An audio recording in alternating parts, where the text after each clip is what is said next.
drop out of the race. That was, I think they were telling me about some years ago. Cool. So I would have gotten the information. Now listen there. And I just want to show you all how dangerous some people are. So let me show you this. So it's going viral, it's going all over. But you know what?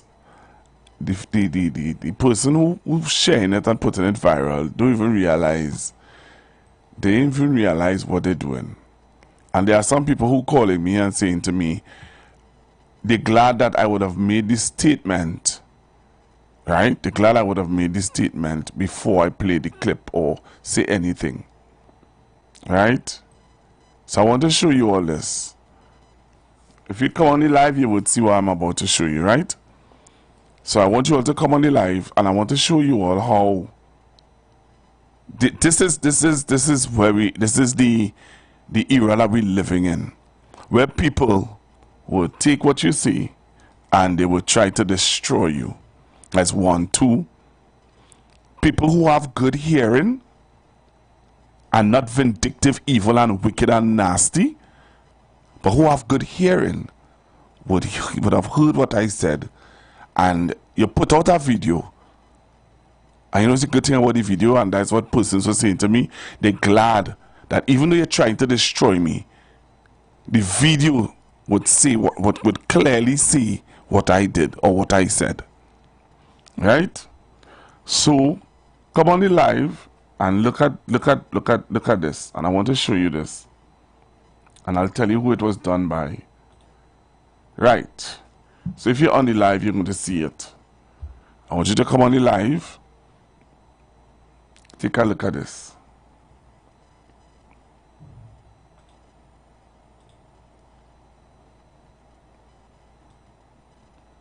So if you're not on the live, I want you to come on the live and take a look at this. Right? So those of you who are not on the live, I want you to come on the live and take a look at this. Now, some of you just buff me, some of you just curl at me, some of you just say to me, Google, why you just take the call? Look at how they want to destroy your image now. Look at how they're just trying to destroy who you are. Look at it. Look at how they try to destroy and put out there something about you. Alright? I want you to watch what was being said. Alright, so they put it out there. Right? I want you to look at it. 24 persons watch it so far. 24 persons looked at it so far. Alright? If you are on the live, you know, just let me know when you come on to the live. I want you to see this. Alright, so what does it say? PNM activist. Alright, pastor with an internet search. With an internet search. Alright? So I want you to listen now.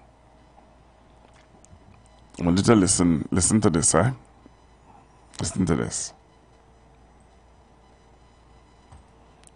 I want you to listen to this. So, yes, I made a mistake yesterday based on what was sent to me. And listen to this. Yeah, that's right. So I point out something. But you know that there's news coming to hand that she's out the race. I don't know that as yet. Yeah, I was hearing that. I don't know how true it is, but so you heard what I said, right? I don't know how true it is. Those are my statements. My statement was, I don't know how true it is. You listening? But you don't have video on me. Listen to it again, eh? Yeah, that's right. So I point out something. But you know that there's news coming to hand that she's out the race. I don't know that as yet. Yeah, I was hearing that. I don't know how true it is, but I was hearing that. I'll play that again. I made sure and say I don't know how true it is. I don't know. So that's why I played it, to show people, because people saying that, you know, where you get that news from? Right? Listen, you know. Listen how dangerous people are. Listen to how dangerous some people are. You come on the radio yesterday and give us such erroneous information about black people suffering more under Kit Rowley than under Miss Bissessa when she was in office and whatever. And when your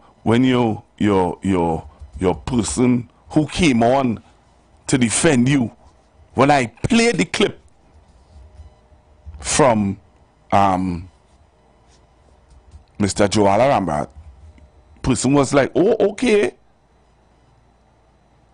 because we was in a recession. We had how much? 4 negative coming out from Miss Bissessa. 4 negative growth. Right? But you don't want to talk about that. But you know you will go and do a video. And I'm not afraid to play videos of what people try to put, the image people try to put out there about me. I'm not afraid to do that. So I'm doing that this morning. Yeah, that's right. So let me point out something. But you know that there's news coming to hand that she's out the race. I don't know that as yet. Yeah, I was hearing that. I don't know how true it is, but I was hearing that. I don't know how true it is, but I was hearing that. Huh? I said that. I said I don't know how true it is. But no, boy. No. People that say worse than that here.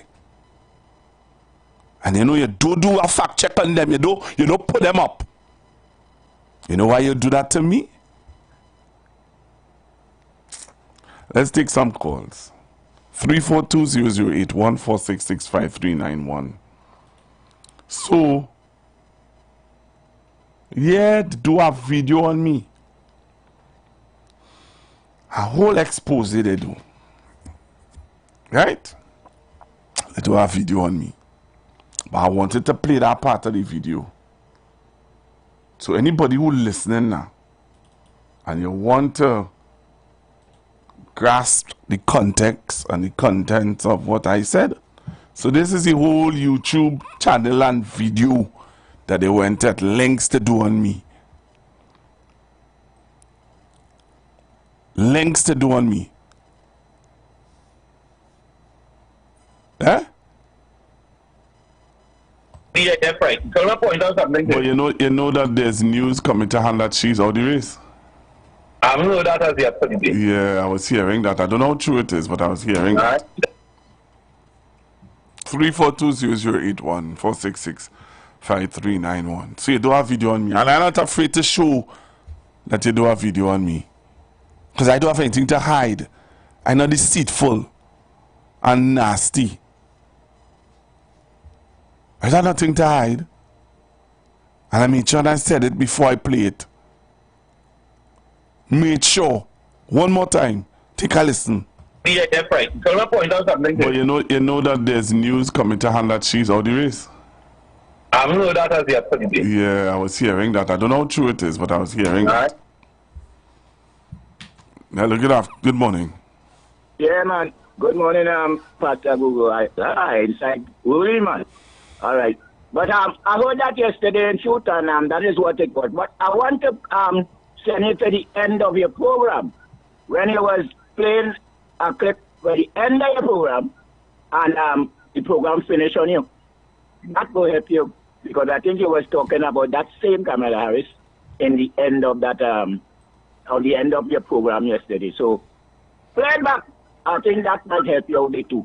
I was listening as much as I listened to it. Go ahead, Pastor Google. And I say good morning to the whole of Trinidad, but good morning to the whole of Trinidad, President Trinidad and Tobago with it, right. All right. Thank you very much. Hello, good morning. Hello, good morning. Hi, good morning. Hi, morning. Hello. I wouldn't let these people, evil people, bother you. Pray for them, and you do what you have to do. You continue to say the truth. Don't fight them because you're wasting time fighting them. Whenever they do something wrong, just put it out, correct it, and forget about them. And you do what you have to do and pray for them. Pray for yourself. Yes. No weapon formed against you shall prosper. Every tongue that confess evil against you will not prevail because you are a child of God. Thank you. So don't fight them.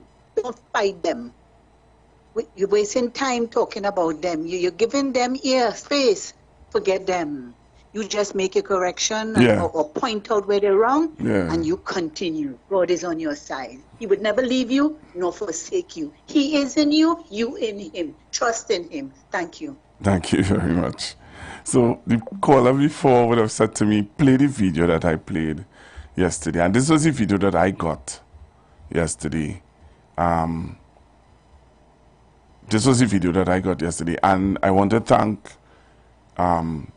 and I'm saying it publicly, you know, I don't want no thing, you know. I could say this publicly. I want to thank Kingsley. Because yesterday, after I played the video, Kingsley would have sent me a voice note saying to me, Pastor Google, that's an old video. He said, buddy, it sounded like if it's recent. But it was an old video. And Kingsley called me and said to me, that was in the big, that was when she wanted to go up against, when she was nominated and wanted to go up against Biden. And he explained the whole video to me, and he said to me, there's an old video, Pastor Google. Somebody set it up. There's an old video. And I said, thanks very much. But this was the video I played yesterday that made somebody now want to make me a topic. Listen to this video. Kamala Harris announcing she's dropping out.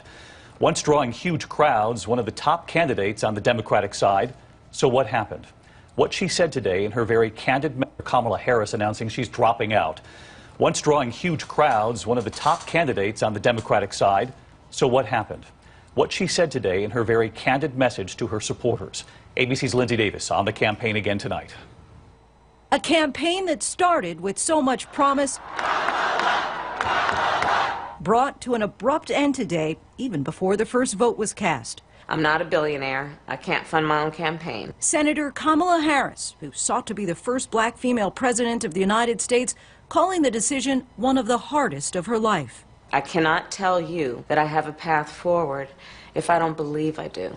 She shot to the top tier early, famously taking on Biden for his previous position on mandated busing to integrate schools. There was a little girl in California who was part of the second class to integrate her public schools. And she was bused to school every day. And that little girl was me. But Harris started to plateau in the polls, often struggling to defend her record as a prosecutor. When you had the power, why didn't you try to effect change then? So I'm glad you asked me this question. I made a decision that if I was going to have the ability to reform the system, I would try to do it from the inside. Was I able to get enough done? Absolutely not. Over the weekend, signs the campaign was unraveling. The New York Times obtaining a resignation letter from a Harris aide who said, I no longer have confidence in our campaign or its leadership. Right? So that cleared up. And I just do this just for my listeners and them to understand that when they say certain things to me and they ask me, you know, Google, oh God, Sverina, Google, these people and they out to deceive and to just out to destroy anybody who for righteousness, for the truth. You know, you try to give people the benefit of the doubt and you just move on, you know. But clearly I see it now because you're playing the part with me saying X, Y, and Z, but you wouldn't, you know. Anyway, I get there. Hello, good afternoon. Good morning, sorry. Pastor Google. Hi, good morning. Good morning. I've been saying it on this radio station for the longest while. There are a couple of guys who are trying to get you and Sharon off that station. They already succeed in Juju, and Aisha just gets her up and she can win. I'm telling you, be careful with these guys. These guys, he's not living in Trinidad, and he's causing so much a turmoil. Stupid talk, a big, as they say, he's an educator. You understand? So, Pastor Google, here what to do. You see that? You clear the air and forget about that thing. They're trying to get oxygen in that thing. Forget that, man. Clear it up, and you clear it up already. So you forget that and continue your program, brother. Don't worry them at all. So have a good day, brother. Thank you very much. Hello, good morning. Okay. Hello, good morning, caller. Caller? Hello? Okay, caller. Call me back. Sorry about that. All right, I see Nicola calling. Hello, good morning. Good morning, Pastor Google. Hi, morning. Pastor Google. Glad you have been spoken to for a long time. Who's everything? Say that again? I said I've been spoken to for a long time. Yeah, everything is good. Everything is cool. I'm good. You know, I've been listening all the time, but I'm glad that he tried to make that mischief today. So I think he would have some shame and a pull at this station. This man is a pest. He's a nuisance. Pastor Google, that man could never, ever be. If he say he's a what? He could never be that. What he said, he plays that he's a professor. That man, something is wrong with him. What has Dr. Rowley done this man? What has he done him? This man has the devil in him. He has no change. He has the devil. Something is wrong with that man. I hope he never calls back your station trying to make, because you see me, I would not have answered him if I knew, or I would just let him talk and just take him off and say nothing. Don't even answer. Have a nice day, Pastor Google. Good program. Listens all the time, but I don't call for reasons like this stupid man. Have a nice day, Pastor Google. Bye-bye. Fed up at this man. Why is so... Hello, good morning. Yeah, hello, Pastor Google. Hi, morning. Morning, Jesus. How are you going? I'm all right. How are you? Nice, man. Not too bad. Yeah, Stalin have a little calypso there where it says, who is you can't make a mistake, and who is I can't make one too. So, even if you ain't superhuman, you ain't God, there's only God who don't make mistake. You can make a mistake, you come and you rectify it or whatever they think. But let me tell you something. It have fellas on another program, they with the supporters. They out for you, you know. I just listen, so I just tell you, I know. They call you all kind of thing. They all kind of thing. You're a fake pastor, you're the pastor, all kind of thing. But don't take on them fellas. You know what you know. As the lady tell you, a child of God, I believe that you is a good person and that you want to do the right thing. And as I say, you ain't superhuman, you ain't God, you could make mistake, and once you come and you rectify and thing, everything is okay. But I'll tell you, watch yourself with some of them supporters. They dread. Thank you very much. And I take your counsel. Yeah, I'm telling you, I just listen to them. They're easy, and the supporters, they're easy. They just talk all kind of thing, but it says allow the supporters to call Dr. Rowley all kind of derogatory things. Say things about the police commissioner, everybody, that's wasting it on. Why you realize that them fellas and things? Once you like Dr. Rowley and the PNM, you in trouble with them. You ain't no good, you are uneducated, you're duncy, you're a sheep, you're stupid, you're all kind of things. If you like the other party and the other person, you're bright, you're smart, you're going good. But this country is half and half country. Half is PNM, half is UNP. They could do what they want. Whereas when election day come and we go to the polls, we go see who is boss. That's all. Thank you very much. You take care, man. Bye-bye. Burn your belly. I don't understand why you can't keep it real with the black man. Keep it real.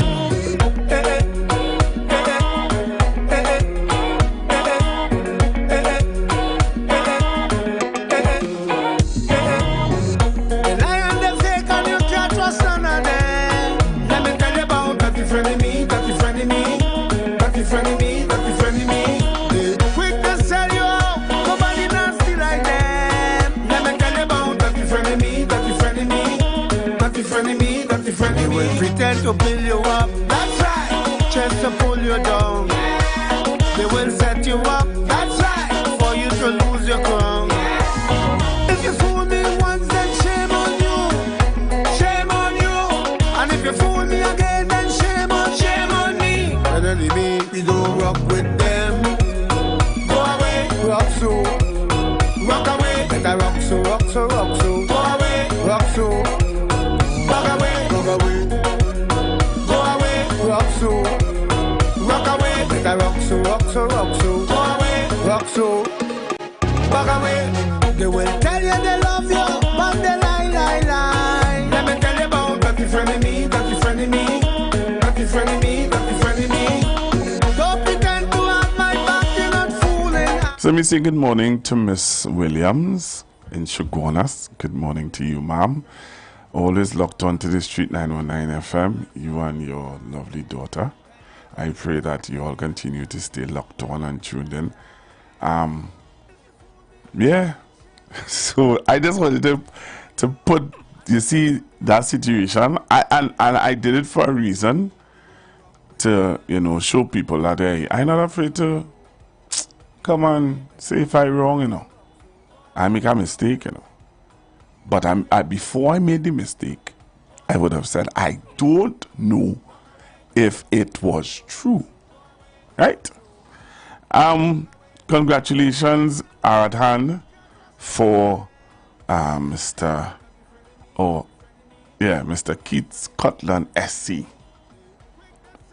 Senior Counsel, on his elevation to the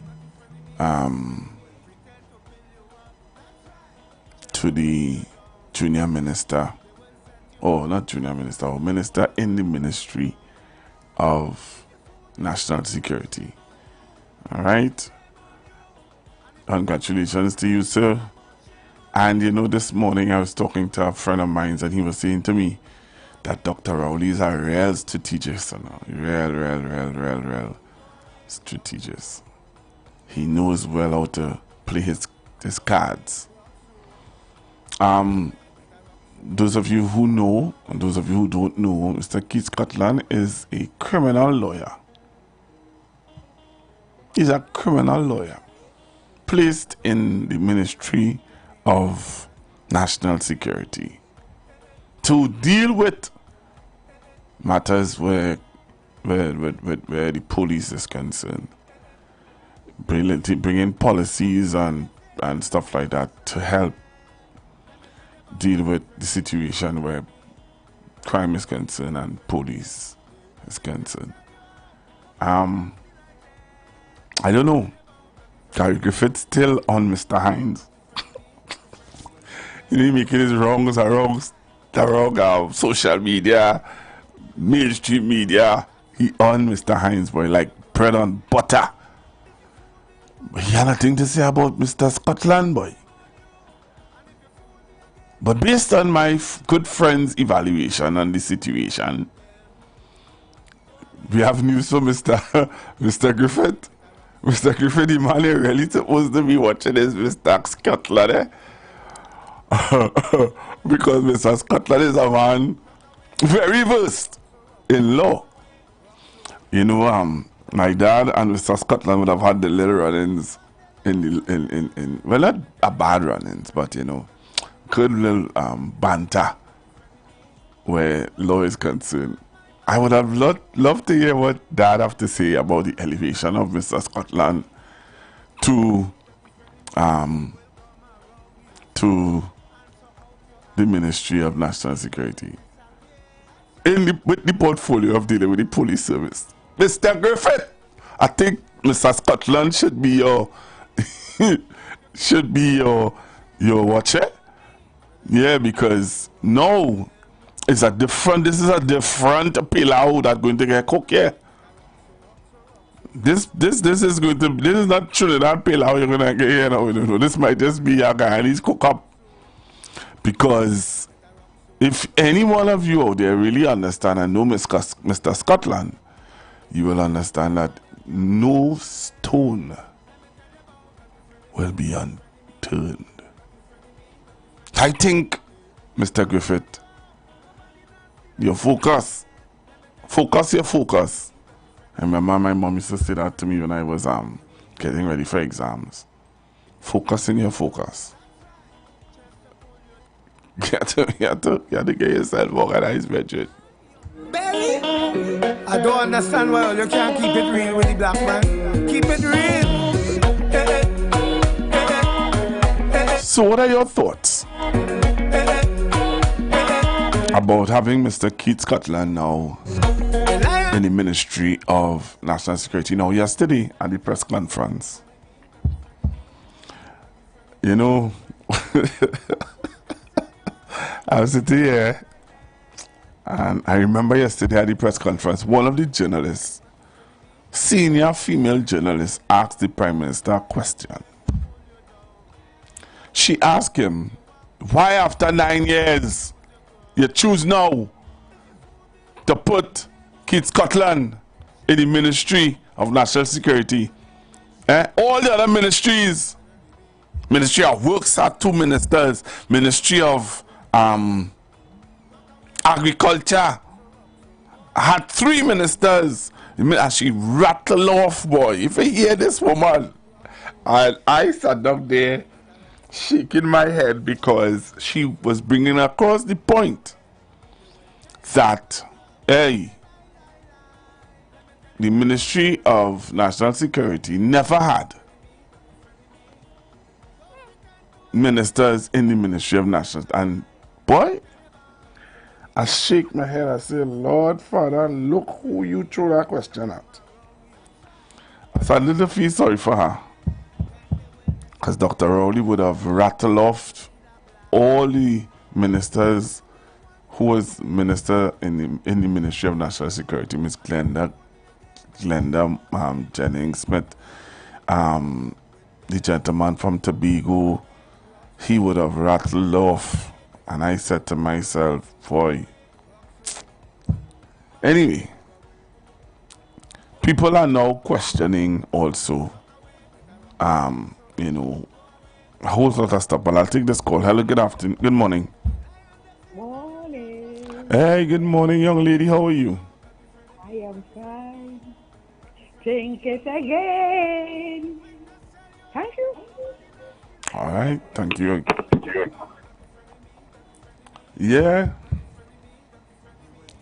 So, and then Dr. Rowley dealt to the SSA, boy. That was another one. I think that one gave him upset. No, I feel that gave him upset. So we were debating after after the press conference.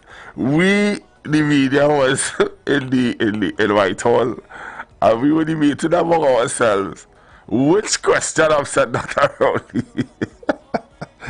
Hello, good morning. Yeah, good morning again, Pastor Google. I want to give you a piece of advice, please, if I could do that.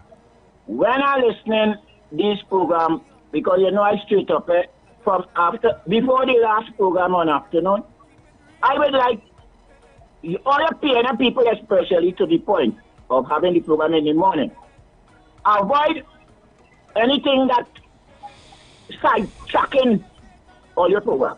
Because I just be listening and you just naturally hear that people coming in with another subject matter aside from the subject matter that you talking about to sidetrack the program.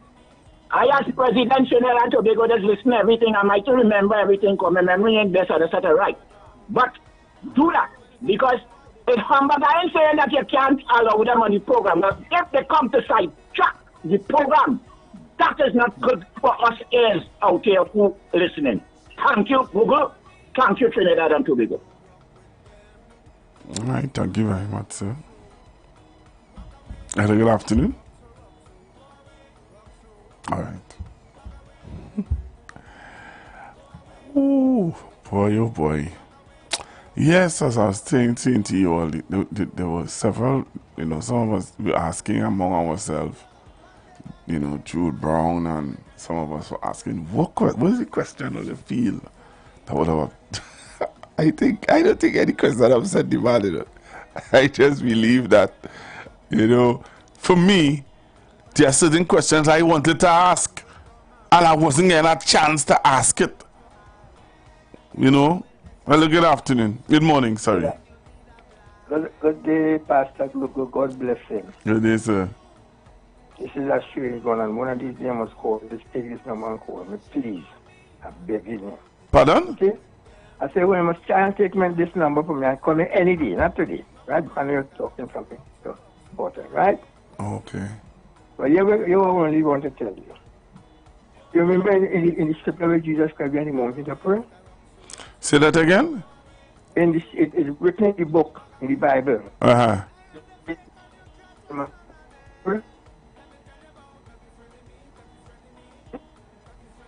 Call breaking up here in your man. What's going on there? Yes, no. Remember what Jesus said to the disciple, you hear me? I hear you now. Take a disciple and send him on the mountain to pray. Right. Right. When man now was born again in school, I was trying to send me on the mountain when I pray. Mountain pray, no man mountain to push you down, no man valley to hold you. And pray on the mountain with Jesus. Don't see, you could pray right now, you see pray on the mountain. It's every hour you could pray to God. So when we talking about prayer and surety, we must pray with it and also be garment. We also be spiritual garment, be spiritual strength, be spiritual knowledge. When you're on the mountain, go on the mountain, your spirit could be in your office and you pray. You pray no man mountain or no man valley. They can't do nothing so long as the Lord anointed. Pastor, call one of these days, okay? All right, I'll do that, Daddy.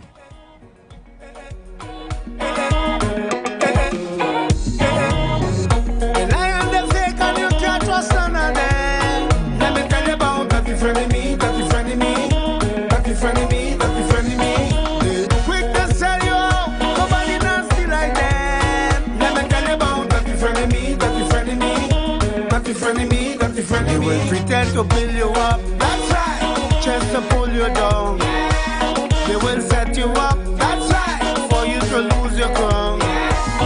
If you fool me once, then shame on you, shame on you. And if you fool me again, then shame on me. And enemy, we don't rock with them. Go away, rock so, rock away. Yes, so what's your thoughts about Mr. Keith Cutler, MP Keith Cutler, SC, being elevated up to the Ministry of National Security? He's the minister in the Ministry of National Security with the responsibility of dealing with the police service. What is your thoughts about it? What you feel things are going to you're going to see any effects, any change? I just want to tell Mr. Griffith now, you're focusing on Mr. Hyde. Mr. Hyde is not even the focus on now. I really let you. Hello, good morning. Good morning. Good morning, ma'am. You know who's speaking to you. Hear what happened. Mr. Scotland is a very serious man. When coming to that kind of work, he will progress. Right? And he will do a good job. I have faith in him. All right. Thank you very much. Okay, you're welcome. All right.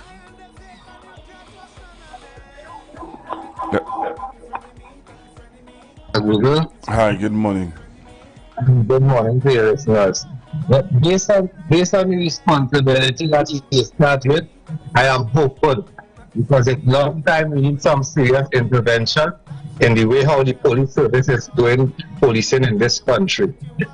I hope, however, that he focus on the responsibility given to him and don't use foolish comments like going back to court, because we need to advance and not retract.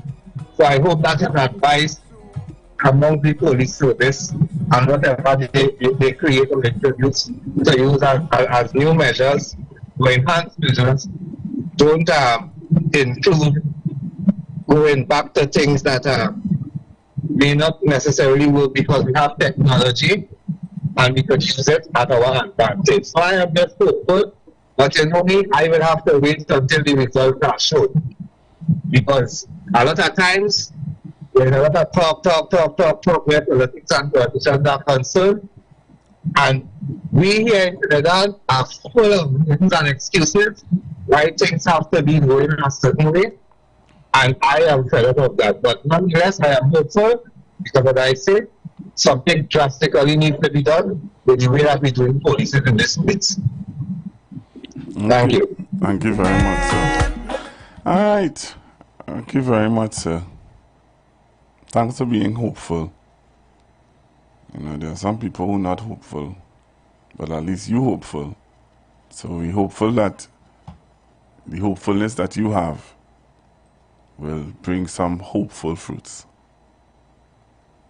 All right. So what are we discussing? What I want to hear from you this morning about. This is what I want to hear from you about. I mean, I'm sure that people who believe that if I walk off the job tomorrow and you come and become the Prime Minister, the problem will be solved. It won't go so. It don't go so. Prime Minister Dr. Keith Rowley has maintained his administration's position that the government alone cannot solve the nation's challenge with gun violence. And during the post-cabinet media briefing, the Prime Minister showed no inclination of removing Laventille West MP Fitzgerald Hines as National Security Minister. However, the Prime Minister said he has advised the President that a minister is to be added to the Ministry of National Security to work with Minister Hines on one specific aspect of the ministry's portfolio. We believe that an additional management interface with the government, with the cabinet, is required.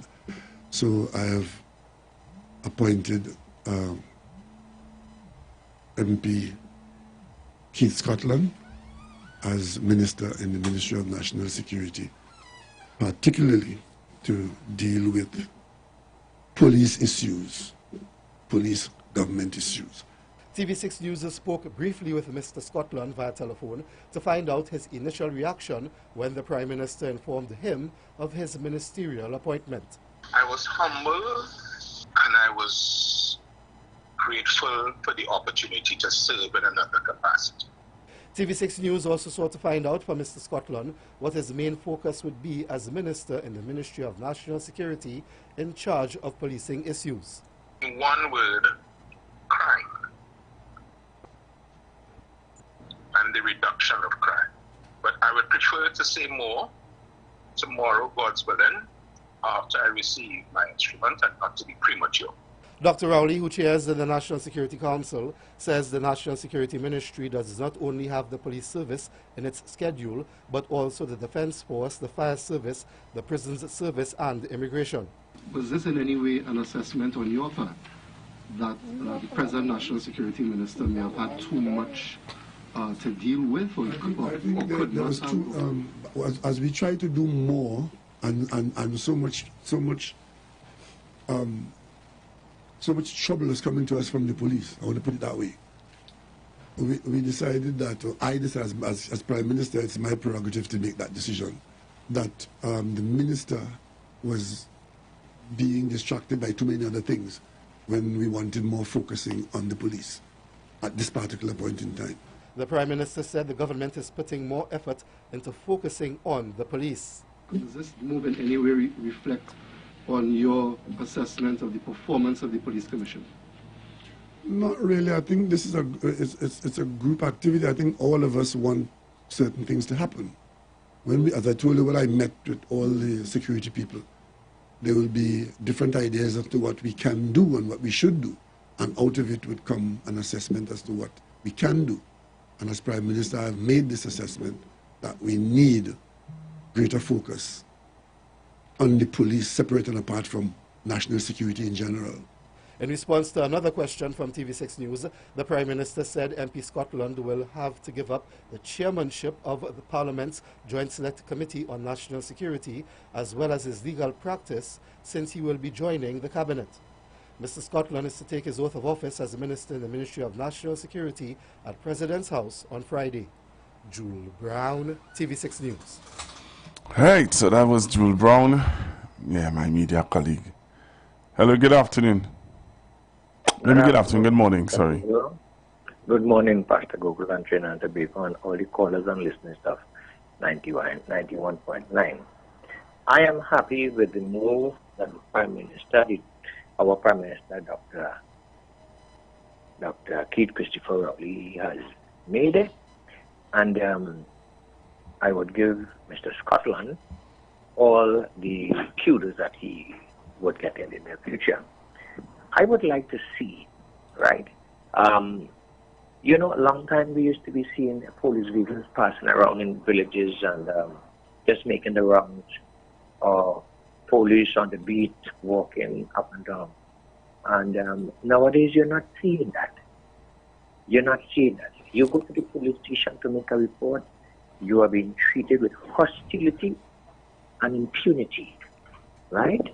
But you know, some people may have a different view about what you just said about not seeing the police, because right now people are complaining that the police is dishing out too much tickets. Well, we have to start somewhere, right? We have to start somewhere. When I live here, right, in Princestown, right, you're really not seeing the vehicles as you would have seen, or if you, well, I would say Princestown again, you walk in the street, you would merely see a policeman or two. You more see the traffic wardens, right? And I would like the minister pay some unannounced visits to these districts, visit the police station, ask for the duty roster, see how many policemen are on duty, who is posted here, where, whatever, and where are they? Where are they? Right? We need to cooperate. Just how the police work with them, they have to work with the population. And you see the hostility in some instances where the police greet the public as though you go to make a report, they treat you as though you are a criminal. And this is not right. And one of the most important things I would like to see is policemen wear your body cam. There is no excuse for a policeman leaving the police station to go and patrol without a body cam. Okay. If you don't want to wear the body cam, that means something is wrong with you. Yeah. You understand? But now I give the minister and the Prime Minister full rights. Thank you. Right, okay. Thank you very much. Hello, good morning. Good morning, Pastor Kugo. Hi, good morning. Yeah. I want to say good morning to Ministry of Work. I'll talk to them later on next week. Anyway, I am happy that the government has chosen somebody he thinks that is qualified to aid in the national security and the security of this country. Because you know, Pastor Google, and everything, like in partnership, sometimes you have certain things. You may have the human resource, you may have the finances, but you need somebody with technical skills, somebody who can view things, give you advice. And I think that is why he has chosen this gentleman, because he in criminal law, and they can view things in a way they weren't viewing it before, and so they can put their head together and come up with proper plans for the security of the country. Thank you very much. Thank you very much. Thank you very much. Let's see what Guy Griffith had to say now.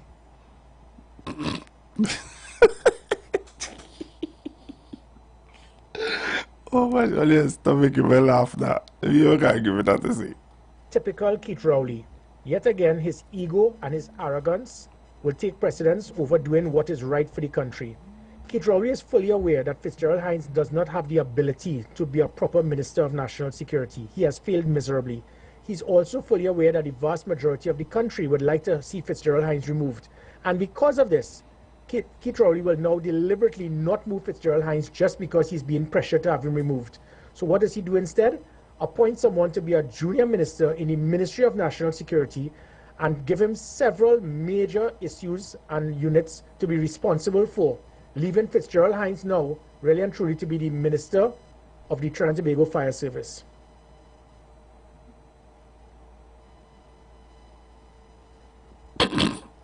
You see what I tell earlier?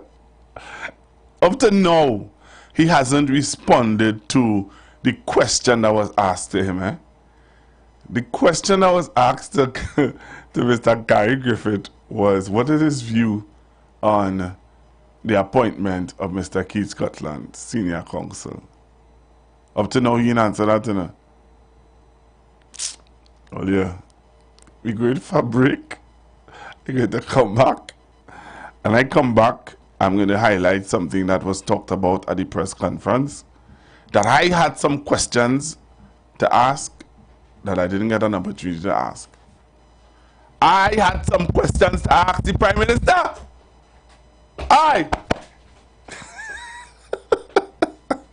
But I didn't get a chance to ask it. Well, I'll ask it when I come back. The views expressed are not necessarily the views of the management of The Street 919 FM. You've got bills to pay, and so do we. Let's go pay some bills on The Street 919 FM.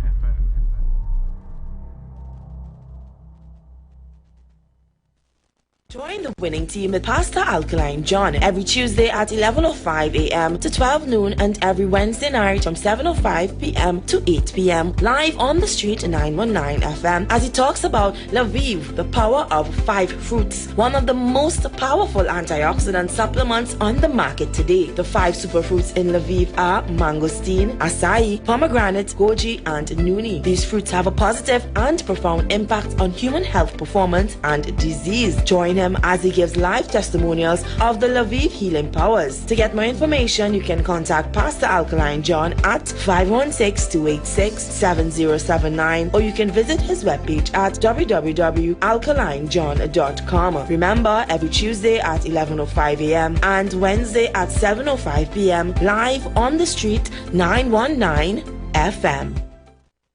The presence of oxygen is absolutely the absence of disease. Most chronic diseases that plague us are not happening to us, but is happening within us. We're literally eating ourselves to death, which means we're not living longer, we're dying longer. Join fitness expert Aloy Johnson, the founder of the healthiest corner on earth, located at number 92 East Drive, Chamfleur, every Wednesday from 8 a.m. to 9 a.m. live on The Street 919 FM, where he shows you that healing the body's temple is easier than anyone would have led you to believe. It's emancipation time again. Come join us as we commemorate 186 years of emancipation with the 2024 Pan-African Festival TT, commemorating emancipation at Lich, Yasu Omowali Emancipation Village, Queen's Park, Savannah, from July 27th to August 2nd. Come and shop at the biggest African market in the Caribbean, where you'll find the largest collection of African-inspired art, craft, jewelry, clothing, education, materials, and food. Enjoy 6.5 days of activities for everyone, including workshops for children, entertainment, jazz, pan, tambu bambu, calypso, rapso, reggae, dancing, and drumming. Open daily from 10 a.m. to 10 p.m. Admission free until 3 p.m. After 3 p.m., entrance fee $40. Children under 12 free. Let's meet up at the Village, July 27th to August 2nd. The Emancipation Support Committee of Trinidad and Tobago, moving forward with our heads up. Join Pastor Kelvin Heinerine and friends for The Way, the Truth, the Life Radio Ministry, a Church of God ministry, live on the street 919 FM from 6 p.m. to 7 p.m. This and every Sunday on the street 919 FM. Jesus said, I am the way, the truth, and the life. No man cometh to the Father except through me. John chapter 14, verse 6. For further information, contact 686-3845, 349-5178, or 342-7303. Hi there, I'm Lester Suglal, inviting you to join me on the first, second, and third Saturday, 8:30 p.m. to 11 p.m. for the program Slow Gospel Music, and on the fourth and fifth Saturday from 8:30 p.m. for an extended version of Slow Gospel Music on Street 91.9 FM.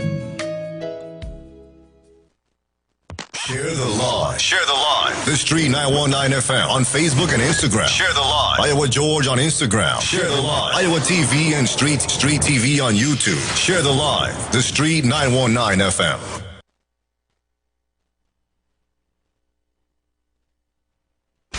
News from the street, 919fm.com. Here's what's happening. Good afternoon, I'm Chanaka Phipps, and this is the news on the streets 919 FM. In the headlines, Scotland appointed minister in the Ministry of National Security. Rainy weather to persist into weekend. U.S. experts says the death of pariah diver is avoidable. TNT gifted oil rice by Indian firm. And internationally, police investigating alleged gang rape of Australian woman in Paris.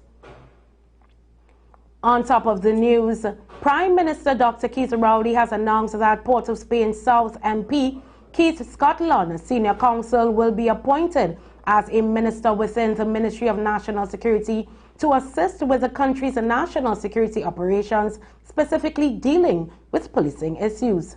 The decision was taken due to assisting in the Ministry of National Security portfolio, making it known the issues of the police service. So I have appointed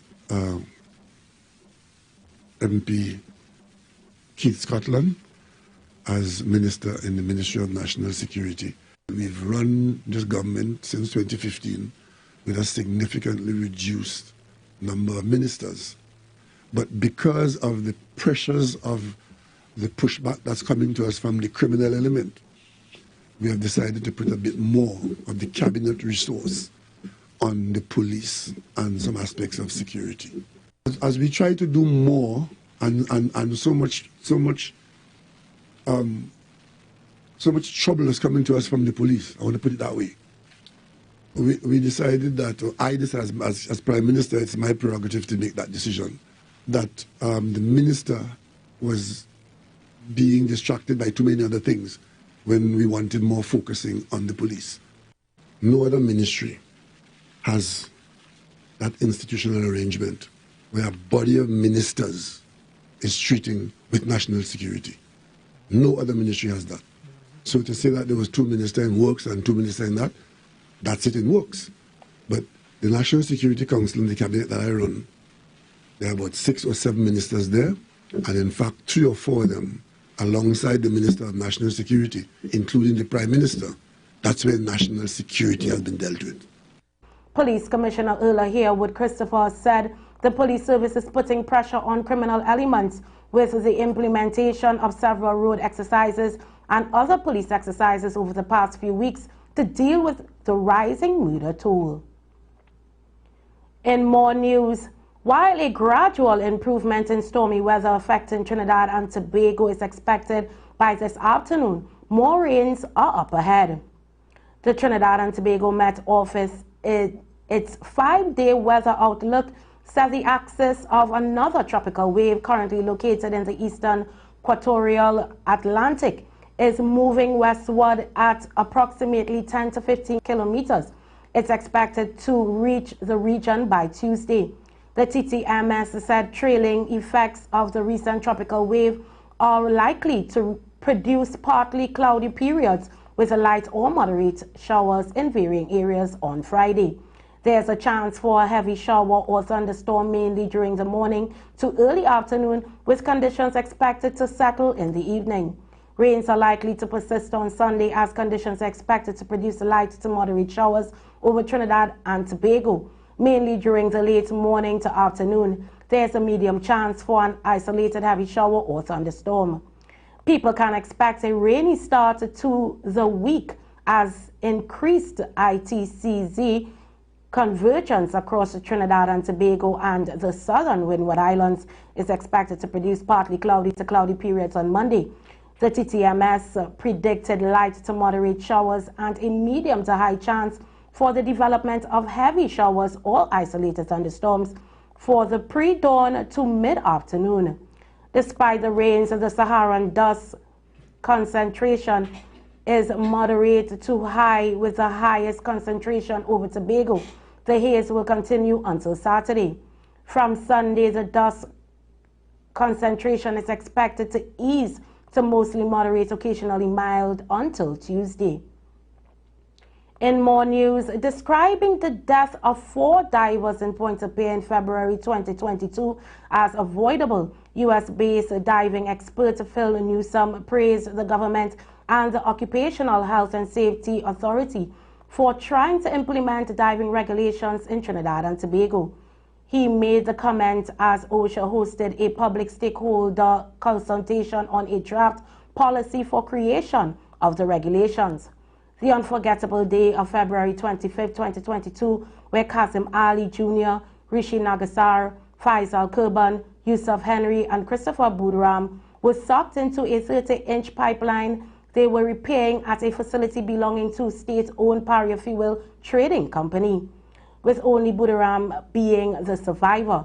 Paria's general manager, Mustaq Mohammed, had operations manager, Colin Piper, as well as the head of Land and Marine and Construction Services, Kazim Ali Sr., have appeared in court to answer charges arising from the incident.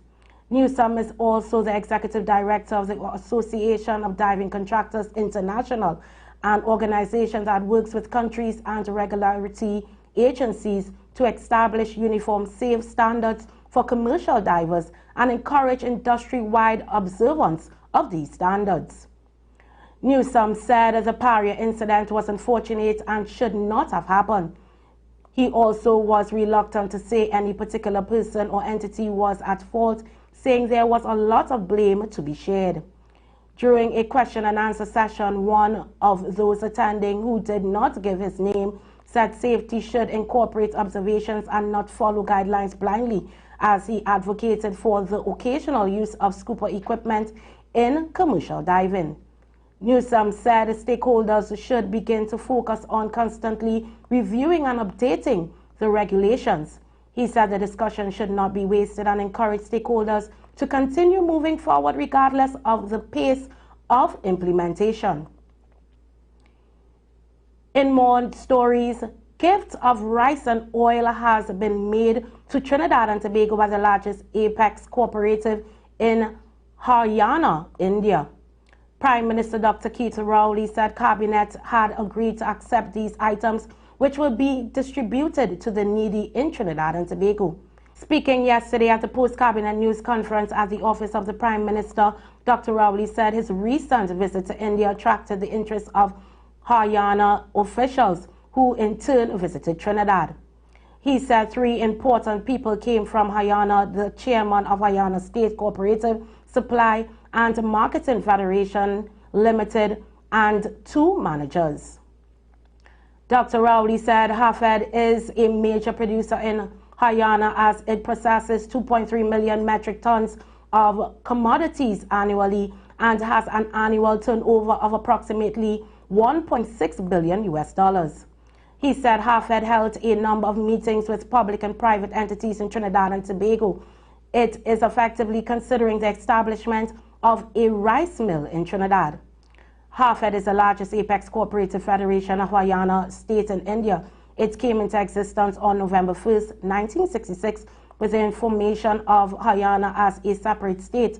Since then, it has been playing a leading role in serving the farmers of state as well as customers in India and overseas by providing hygienic and safe quality consumer products.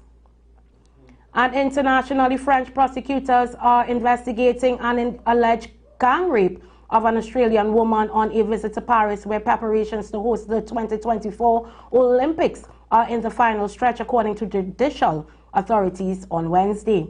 The Paris Public Prosecutor's Office said in a statement a 25-year-old Australian woman told authorities in the French capital that she was raped, adding they are investigating the incident as gang rape. French media reported 5 men raped the woman. The statement did not name the victim but said the alleged assault occurred overnight Friday, July 19th, and that the woman then sought refuge in a Paris restaurant where firefighters provided emergency assistance and later took the victim to hospital. Australia's Department of Foreign Affairs and Trade said in a statement Wednesday that the Australian Embassy in Paris has sought to offer consular assistance to a citizen who had been assaulted in the French capital. Reports in Australian media said the victim had initially planned to immediately return to Australia, but later decided to stay in France. It did not provide any other information due to privacy obligations. Now let's take a look at your sport and your weather report.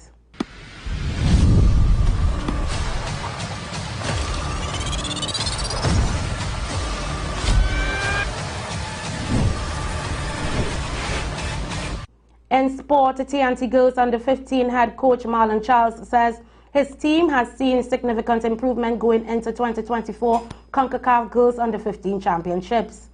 The TNT Under-15s will compete in Group C of League B with Grenada, Curacao, and Antigua and Bermuda. A TNT high-performance team will play in Group D of League B with Guatemala, St. Kitts and Nevis, and the U.S. Virgin Islands. Charles says it is an exciting time for the young ladies to participate in the tournament. To have 36 players able to play in the competition is a great opportunity for US. This augurs well for local women's football, the program, and in particular for the players selected, he said. Group stage play for all 3 leagues will take place between August 5th to 8th. The semi-finals are carded for 9th August, with the finals on the 11th of August. In more sport, the 4th T20I between the West Indies Under-19 women and the USA Under-19 women were washed out after heavy rain falls on Thursday at the Sir Frank Worrell Memorial Ground in St. Augustine. West Indies women were 29 for 2 in 7.1 overs when the game ended, losing Alicia Baumann and Naijani come a batch of consecutive balls to Isani Vagela. Vagela was on a hat-trick when the rains came, and she never got the opportunity to realize the feat. Asabi Calendar and Samara Ramnath were the not-out batters for the West Indies Under-19s. The USA women won the toss and elected to field. West Indies Under-19s won the 3rd T20I by 5 runs in a rain-hit match on Wednesday to take a 2-1 series lead. And that's all for sport now. Let's head on over to your weather.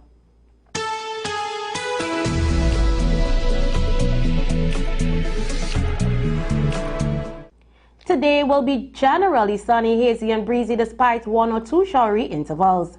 Tonight will be mostly fair and hazy. A significant concentration of Saharan dust is present in the atmosphere.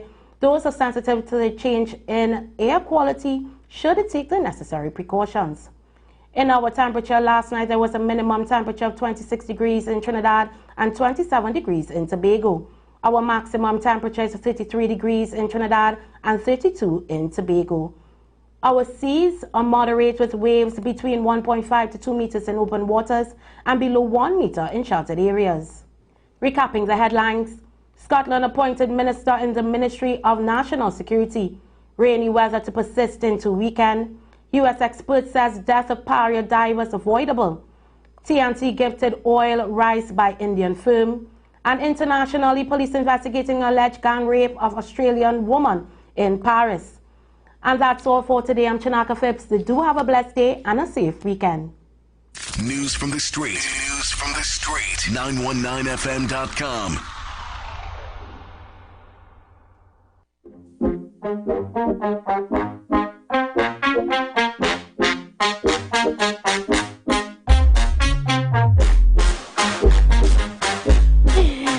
Blessed Friday, blessed Friday. So now it's time to pay the bills. Emancipation Support Committee of Trinidad and Tobago presents the 2024 Pan-African Festival TT commemorating emancipation, the greatest celebration of Africa outside of Africa.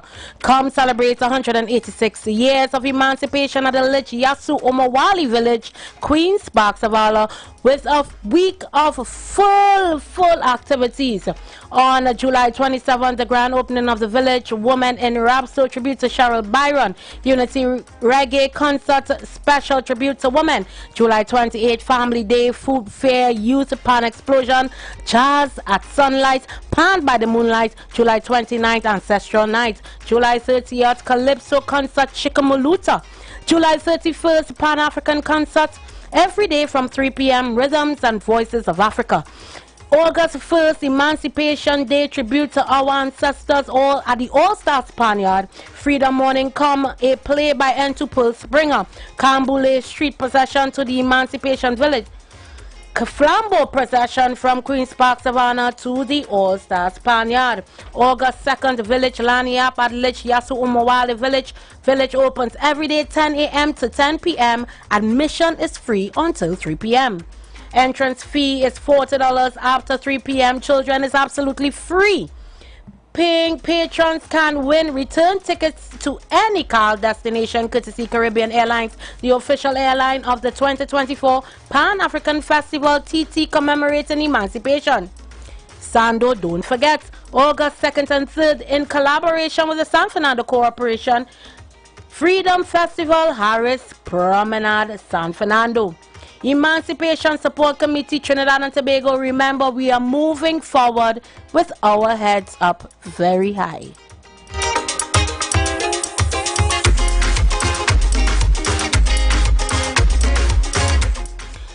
So we are down to the wire. Come and enjoy Christmas in July at Furniture Plus with incredible deals in store and online. Shop Queen mattresses from $699. Get combo deals at $1,499. Save up to $3,600 on appliances. Get up to 30% off furniture plus free gifts with select purchases. Need a payment plan? Don't worry. Affordable hire purchase plans available. All Furniture Plus stores open Monday to Saturday. Shop Savarima store open Sundays 9 a.m. to 2 p.m. Sawa, you're not out of the loop. Your store is open on Sundays 10 a.m. to 3 p.m. Check your press and social media for details.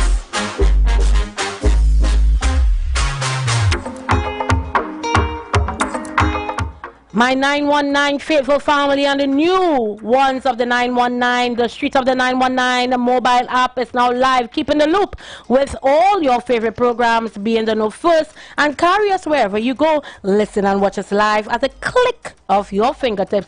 Download our mobile app now. Go in your favorite app store, whether it be Android or Apple, and type in the Street 919 FM.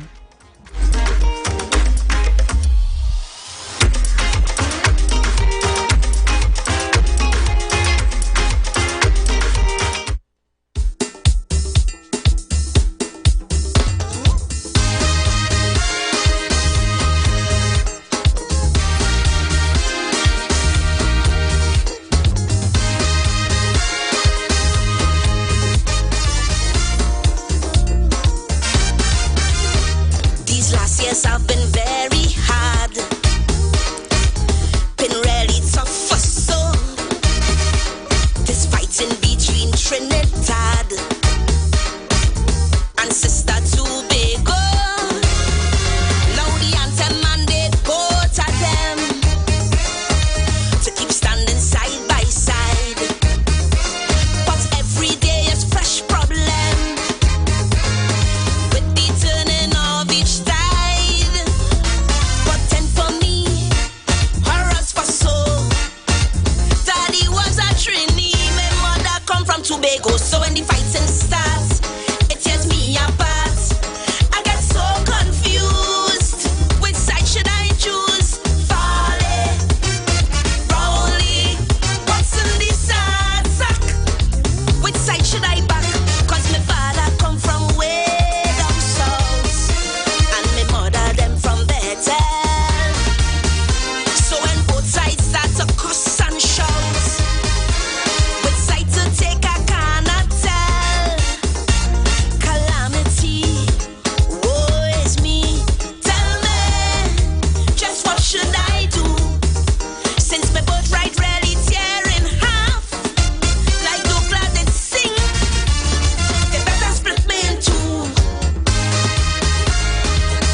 tonight I want to call on all our young people, especially our young men, especially our young men of African descent.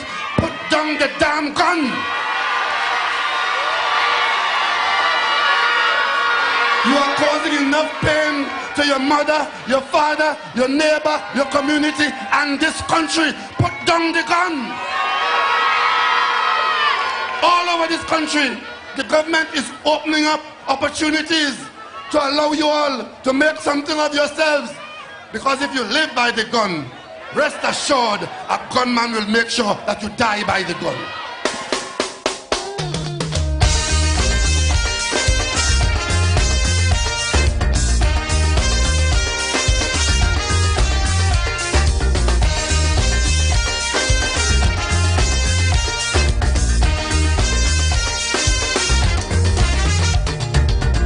Almost all men say they long for peace,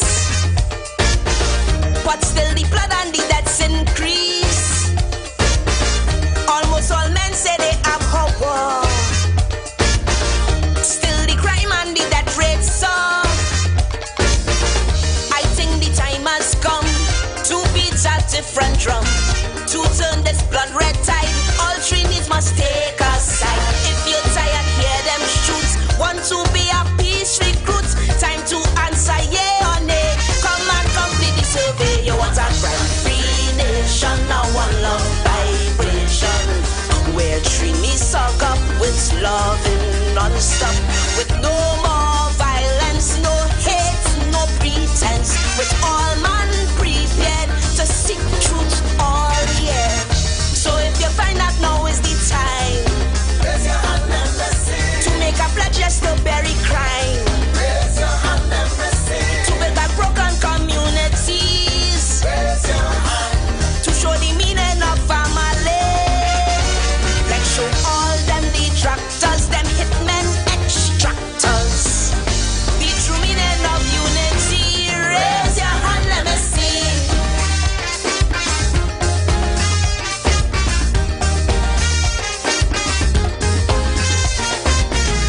They say the major reason is drugs. That's the fuel for all them thugs. Long time was MX and Collie weed. Now it's only cocaine addicts we breed. And on the local ports, where border control is not, they have a well-oiled machine. Enough AKRs coming in. More we buy them patrol boats, more the human traffic float. Every day man pelting lead before we all end up dead. You want a free nation, now one love iration, where Trini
stop. With no more murder, no thieves, no burglar. We're all men prepared to seek peace all year.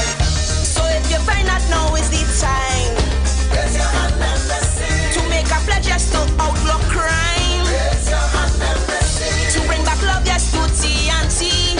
Raise your hand. Promoted peace, love, and harmony. Let's show all them haters serious lawbreakers.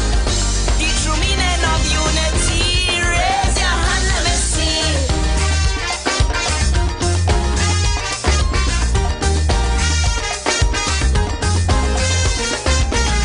So if you're fed up shaking in bed, tell them no more. Every day you wake up and next man dead. Tell them no more. And if you're tired seeing the blood flow, tell them no more. If you want a safer Trinbago, tell them no more. If you're fed up shaking in bed, tell them no more. Every day you wake up and next man dead. Tell them no more. And if you're tired seeing the blood flow, tell them no more. If you want a safer Trinbago, tell them no, no, no more. If you want a safer Trinbago, if you want a better Trinbago, if you want a safer Trinbago, tell them no, no, no more. Tell them no more. Tell them no more. Tell them no more. Tell them no more. Good afternoon, good afternoon, good afternoon. Welcome back to Constructive Talk with me, Pastor Google. Yep, I'm going to take you straight until 2 o'clock. Straight until 2. Ah, boy, just came out from Marvel Road. Went to get my little smoothie, and a little smoothie diet. Yeah, and a little smoothie diet. Banana keel,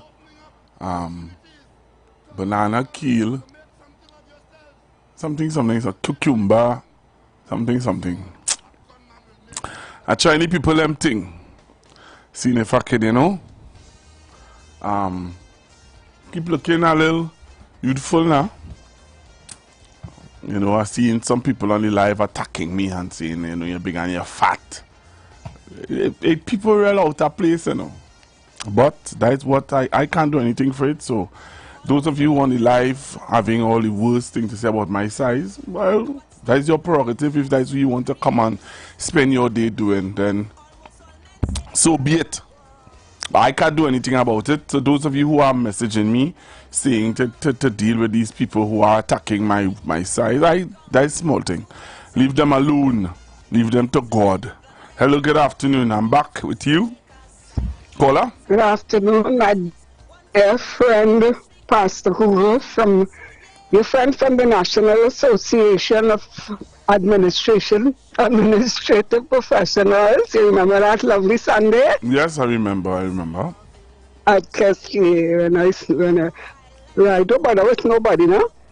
Some people have a tendency to remain big, some slim, and some thin. I am 76 years, and during my time, I had a big belly and a big buttock. Oh God, it used to attract men. But now that I'm talking like a Trini, right? I'm a Trini to the bone. Now I am 76. You won't believe how I'm looking like 40.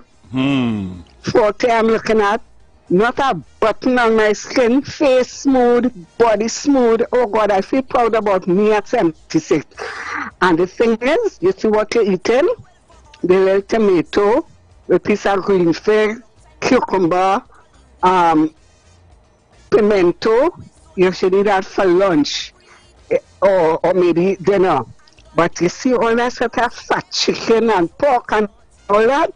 Forget that. I saw you and I found that you were handsome, smooth skin, but you were a little overweight. So don't let nobody steal your joy. You eat and drink what you want to drink, and you will look like me soon when you hit 60. Bye-bye. Bye-bye. Thank you very much for your Nice call. talking to you. Nice talking to you. Right. Goodbye. Bye-bye.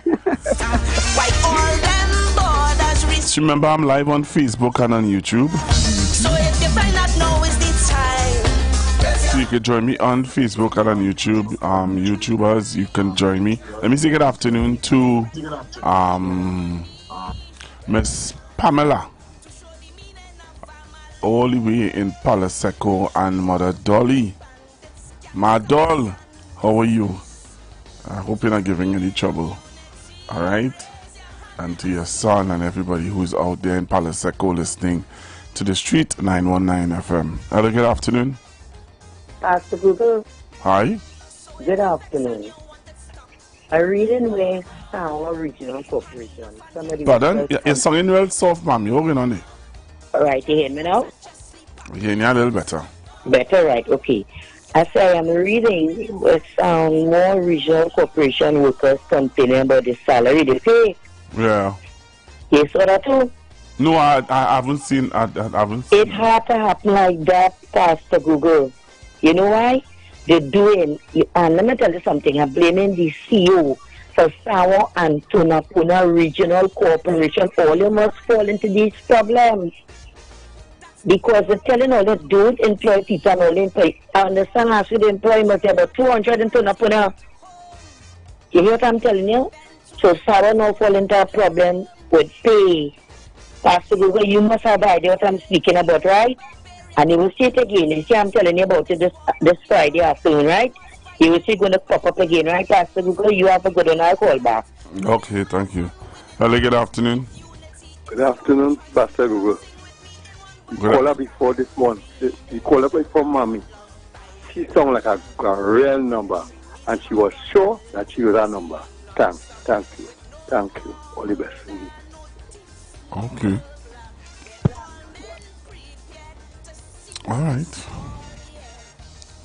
All right. Okay, so I continue to take your call 342-0081-466. Before we went for the break, we were talking about Minister Keith Scotland has been MP Keith Scotland being able to land himself in the Ministry of National Security. Hello, good afternoon. Hello, good afternoon, Pastor Google. Hi, good afternoon. And how are you? You good? Yeah, I'm all right. Are you all right? I just want to shout out to my friend in Grenada, Gabi's sister. She passed away this morning. Okay? All right. To all who know, yes. Gabi, the DJ, his sister passed away this morning. In the name of Jesus. Okay, turn around to Lagos. All you stay safe, eh? All right. Okay, bye-bye. Thank you. Hello, good afternoon. Good afternoon, Pastor Google. Good afternoon. I don't know why people are making all this hullabaloo about the appointment of this man in the position that he gets. I believe the Prime Minister put him there more or less as a legal luminary towards the police service, more or less, based on what they intend to do. And he would advise them based on the legal ramifications. But you know something as well, Pastor Google? There was a court matter between a lady that is a blogger on YouTube. I think Gary is the person who took that lady to court. Find out, and she won the matter. If it's not the same man who got this position here, was the lawyer for that same female individual. If I'm not mistaken. Enjoy your evening, my brother.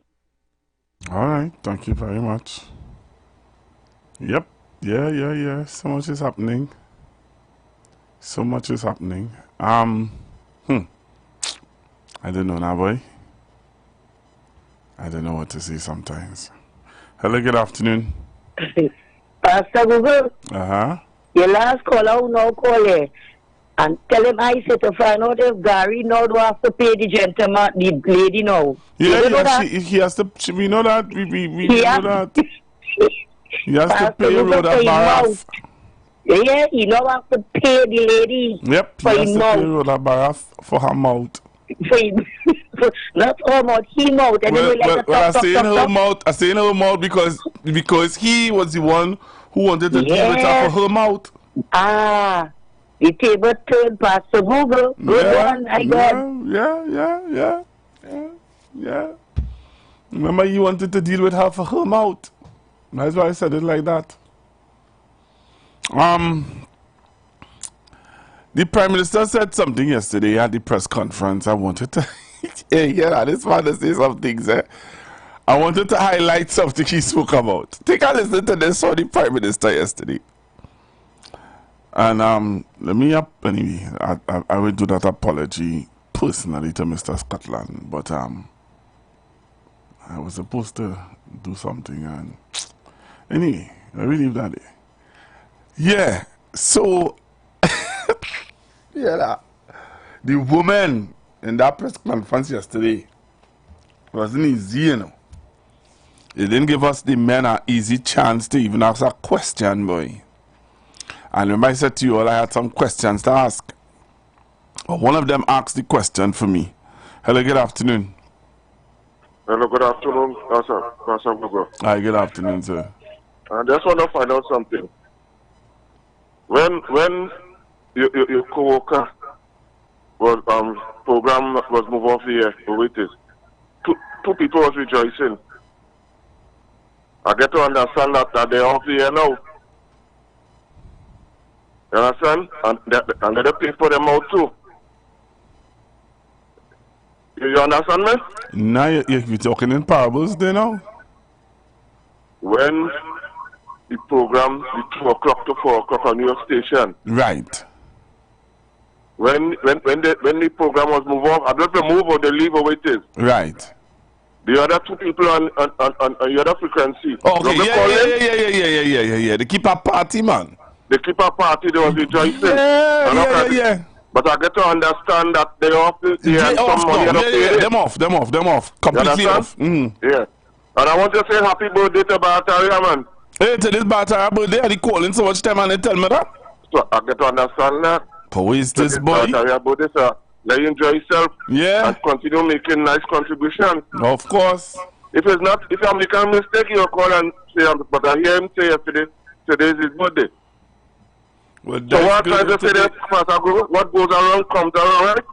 What goes around comes around. Right. Yep, what goes around comes around. Big time. Big time. You're right, you know. What goes around comes around. Big time. Yeah. Big time. Caller, you're trying to get me in trouble, but let me leave that there. What goes around comes around. That's all I would say. As Zina would say, hallelujah. Zina would say that. Hallelujah. Amen. Hello, good afternoon. Good afternoon to Masco. Good afternoon to our listeners. You had to call and cut my laugh, sir? Oh, the way you answer that call, it's like you laughing, give, and that's serious thing to talk about. There's no time to laugh. Keith Scotland appointment is spectacular. And you know, don't expect UNC supporters to see it. And that's the whole thing about it. That legal aspect of in addition to the police service, without value. Big value. And you know it's amazing, Pastor Google. During the UNC people starting to term in office, you could recall they changed about almost 7 or 8, I don't want to exaggerate, because we believe in the facts, as Mr. Porter would say. They changed almost 6 to 7 national security ministers. Now, Dr. Raleigh would more or less insist that, listen, constitutional change is always necessary to deal with the structure of the police service and to get better returns and yet shape consequence. You cannot take that to the parliament because the UNC don't want it. UNC will never go about constitutional change. For me, Pastor Google, I always feel, and I said this before, operational commanders should be part of the selection process, appointed by the Police Service Commission. And to me, I want the Police Service Commission, all commissions, to come alive. You remember when Dr. Oli said we needed to review commissions and Wade Mark jump out? So to me, anything you try to bring in the public space to improve on service and accountability, the UNC always pushes back, knowing fully well they'll have to support it in the parliament. So I welcome Mr. Scotland, and we wait, and we observe, to see the changes and the impact his presence would be in the police service. I keep listening. Thank you very much. So I have two callers holding. 643, hold on. Hello, good afternoon. Hello, good afternoon. Hi. Pastor Google. Hi, good afternoon. Good afternoon, Pastor Google. Good afternoon, ma'am. Yeah.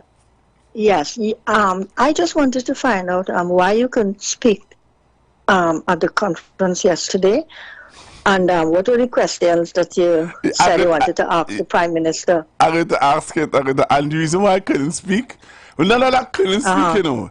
The way how the press conference is set up is that you have to be swift. You have to be quick. You can't feel when you lift up your hand and he will acknowledge you. No. You have to say, Mr. Prime Minister, and if you are, how to put it, you know, if you get you, if you're a little more assertive. Yes, you wasn't fast enough. All right. I understand that. Yeah, I was not assertive. I was not assertive enough. Right. Them young ladies were on the ball. Right, but I wanted you to bring now, you're still slow because we're waiting to hear the questions you were going to ask the Prime Minister. You're waiting till time done now. No, I'm going to do it. I'm going to do it. I promise you I'm going to do it, Mom. All right, thanks. Okay, Mom sick. Hello, good afternoon. Caller? All right. Caller, come on hold. Why are you on hold still? Hello? Hello, good afternoon. Hello, good afternoon. Good afternoon, sir. Yes, sir. I was saying the conference one, but I sure I see you laughing when I didn't see you. When the Prime Minister tell them, when the parachute farmer, he and two others is a party. A party of he and two others. You know, made me laugh. One of the things he said that made me laugh, and I couldn't laugh. You have to be careful when you're laughing. You can't laugh like but I still laughing. Yeah, listen to me. I can't laugh like how I would laugh in the studio. Yeah, but I chuckled when I heard it when the guy asked him about Jindal. And I saw his face. What's that? When I see his face, I say, oh gosh, he gonna hit him for 6 in his Jindal. You see, you asking what Jindal? It's about man on the opposition bench and $1 million bail. You ask him about he. We ask him about Jindal. Yeah, he just fix them, but I find, they really do support the country. Oh gosh. Hey. Yeah, man. I like to say, character. Yeah. Going out of public life. You have to bring back character into public life. Yeah. All right, man. Thanks. Yeah, man. Yeah. This was one of the questions Prime Minister was asked yesterday. Yeah, watch me. You really have to know how to tell your questions, Somebody asked him a question yesterday. I think it was one of the young ladies behind me. Yeah, I think it was one of the young ladies behind me asked a question. I said, listen to the question she asked, right? And listen to the answer he gave. Listen to this. Boy, he answered like how, Dr. Oli, he answered it like somebody who looking in. So the question was about the SSA and about rehiring the people from the SSA now. So Dr. Rowley would have answered it like to say, let me allow him to answer. Let me allow you all to hear how we answer the question. In no country, once you lost confidence in people in national security positions, that you put them there knowingly to run national security. That is one area where you're required to have confidence in the people that you put there. When the media is available to be an echo chamber for people who want to spread misinformation, that is something that is irritating. Because you have somebody who is not a part of the agency, running a political party with himself and two other friends, telling you what's happening in the SSA, and you just run and publish that just so as a fact. I didn't see anybody from the SSA confirming that that is so. You know, when he answered that question, listen, it was very mild here. Very, very mild. But yeah, boy, I just said to myself, thank God she asked it on the yes, because I don't know how you'd answer me. Yeah. He said, nowhere in the world, you know. Nowhere in the world. And he went on. Yeah, listen to him again. Listen to this again. Listen one more time. In no country, once you lost confidence in people in national security positions, that you put them there knowingly to run national security. That is one area where you're required to have confidence in the people that you put there. When the media is available to be an echo chamber for people who want to spread misinformation, that is something that is irritating. Because you have somebody who is not a part of the agency, running a political party with himself and two other friends, telling you what's happening in the SSA, and you just run and publish that just so as a fact. I didn't see anybody from the SSA confirming that that is so. Ah, boy. So, we're going into my questioning now, right? What I would have wanted to ask the Prime Minister yesterday. And unfortunately, I did not get the opportunity to ask him. All right? God, I didn't even know you was on the line. Sorry about that. Sorry about that, caller. If you wish to call back, you can. All right? But this is the question. Yeah, this is the question, or this was the statement made by the Prime Minister, and this would have been my line of questioning.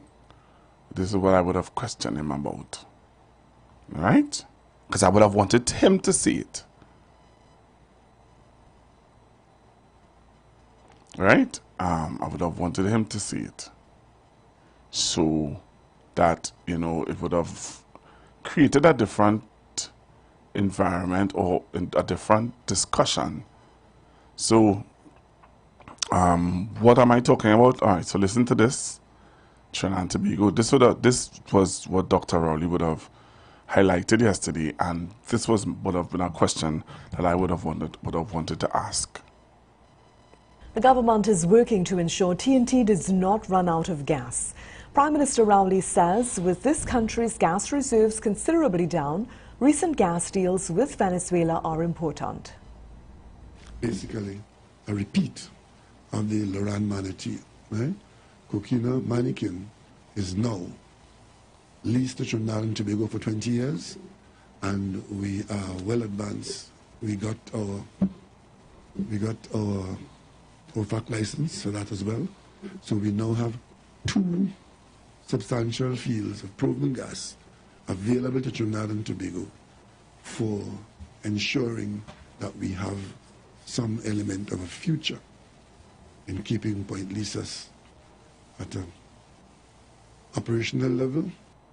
The Prime Minister is reminding the public about what it means to have additional gas supply and being able to maintain the quality of life the country has become accustomed to. The government, as a standard practice, allocates in a budget of approximately $50 billion, that $5.5 billion of that is cash that goes out to some people every month. They receive a check. So if the revenue stream in the country begins to be significantly reduced or even say drying up, then those are the kinds of things that will disappear from the lifestyle in Trinidad and Tobago. So, my question would have been, one of my questions I would have wanted to ask the Prime Minister yesterday, based on his statements about the oil and gas and the government reaching out to Venezuela, and he would have also pointed out at the press conference that that Barbados is drilling for gas. Guyana is drilling. Guyana, I think is that, and also Grenada and some of the Caribbean islands are looking for gas. And you're seeing that they have their doors open for them to send their gas over to Trinidad and Tobago to be at the LNG and stuff like that. But I wanted to ask him was that as Trinidad and Tobago has moved away from being a oil economy to now a gas economy, because of their consistency with getting the gas, you know, is it now that we have moved away from an oil-based economy to a gas-based economy?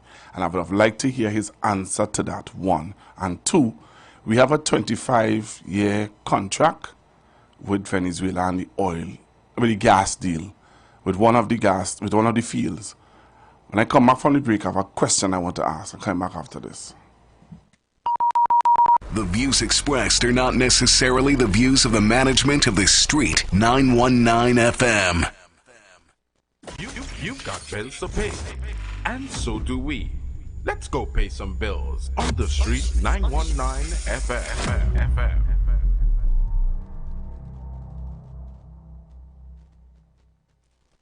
As we transition into summer, we continue to talk politics, current events, entertainment, and what's trending while balancing the talk with some of your favorite tunes, both old and new.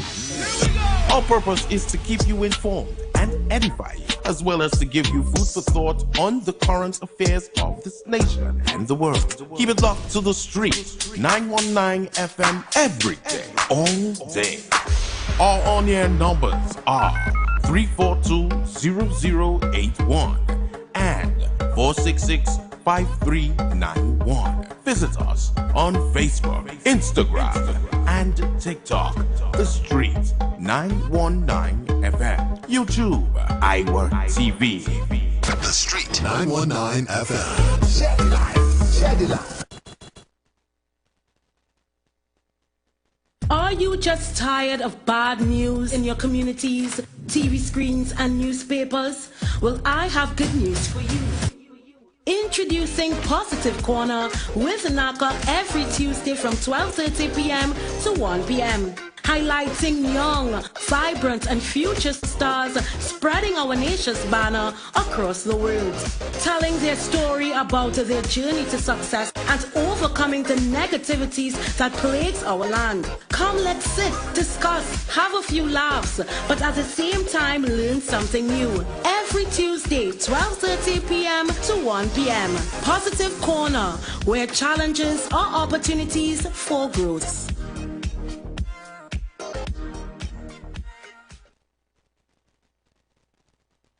Oh God, call on the Lord. Call on Him. Pour on us, oh God. Oh God, as we pray. Oh. You are invited to join Pastor Morris Johnson of the Church of the Firstborn Assembly Miracle Center, located at 399 Eastern Main Road, Guayco in Sangre Grande, for the Old Time Gospel Hour all-night prayer every Friday evening, 9 p.m. to 5 a.m. Designed with you in mind, this ministry deals with today's issues from a biblical perspective. You will be given the opportunity to call in and interact with us. Micah 6:8 says, He hath showed thee, O man, what is good and what doth the Lord require of thee, but to do justly, to love mercy, and to walk humbly with thy God. Your free will gifts and offerings will be greatly appreciated and can be sent through the First Citizens Bank, account 795-222, in the name of the Church of the Firstborn Assembly. For more information, please call 753-1113. May God richly bless you. The light of your glory.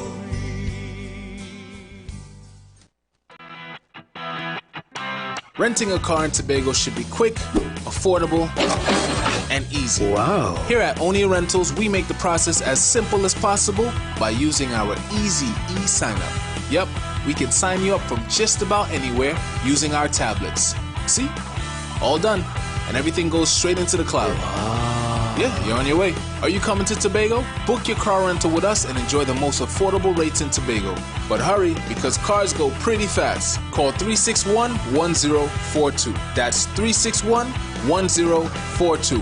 One more time, 361-1042. O'Neill Auto Rentals, Tobago, taking you further. The Street 919 FM mobile app is now live. Keep in the loop with all your favorite programs. Be in the know first and carry us wherever you go. Listen and watch us live at the click of your fingertips. Download our mobile app now. Go in your favorite app store, whether it be Android or Apple, and type in The Street 919 FM.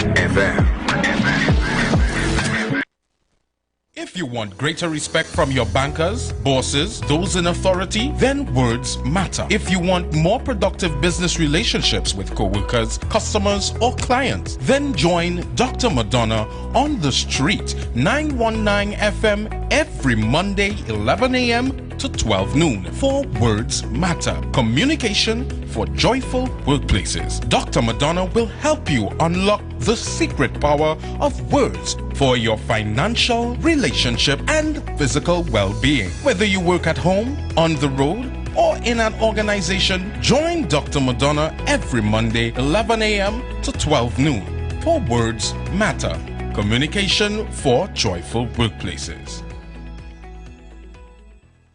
Join the winning team with Pastor Alkaline John every Tuesday at 11:05 a.m. to 12 noon and every Wednesday night from 7:05 p.m. to 8 p.m. live on The Street 919 FM as he talks about Lviv, the power of 5 fruits, one of the most powerful antioxidant supplements on the market today. The 5 superfruits in Lviv are mangosteen, acai, pomegranate, goji, and nuni. These fruits have a positive and profound impact on human health performance and disease. Join him as he gives live testimonials of the Lviv healing powers. To get more information, you can contact Pastor Alkaline John at 516-286-7079 or you can visit his webpage at www.alkalinejohn.com. Remember, every Tuesday at 11:05 a.m. and Wednesday at 7:05 p.m. live on The Street 919 FM.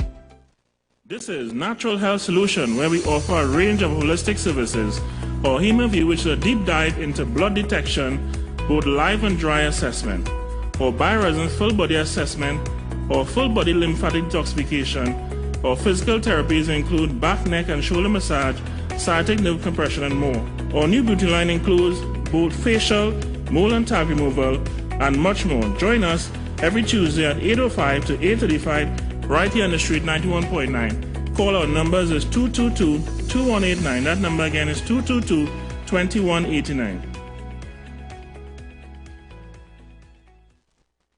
Yo, this is a Big Mike, not the mass man, the health man. And joining me will be Little Mike as we discuss tips on taking you from zero health to optimum health using different protocols and techniques. Trinidad and Tobago. Join us every Wednesday from 10:05 a.m. to 10:35 a.m. on The Street 91.9 FM for Health Talk with Big Mike. It's not where it is, it's here it is. Boom! Share the live. Share the live. The Street 919 FM on Facebook and Instagram. Share the live. Iowa George on Instagram. Share the live. Iowa TV and Street TV on YouTube. Share the live. The Street 919 FM. All right, so I'm back with you.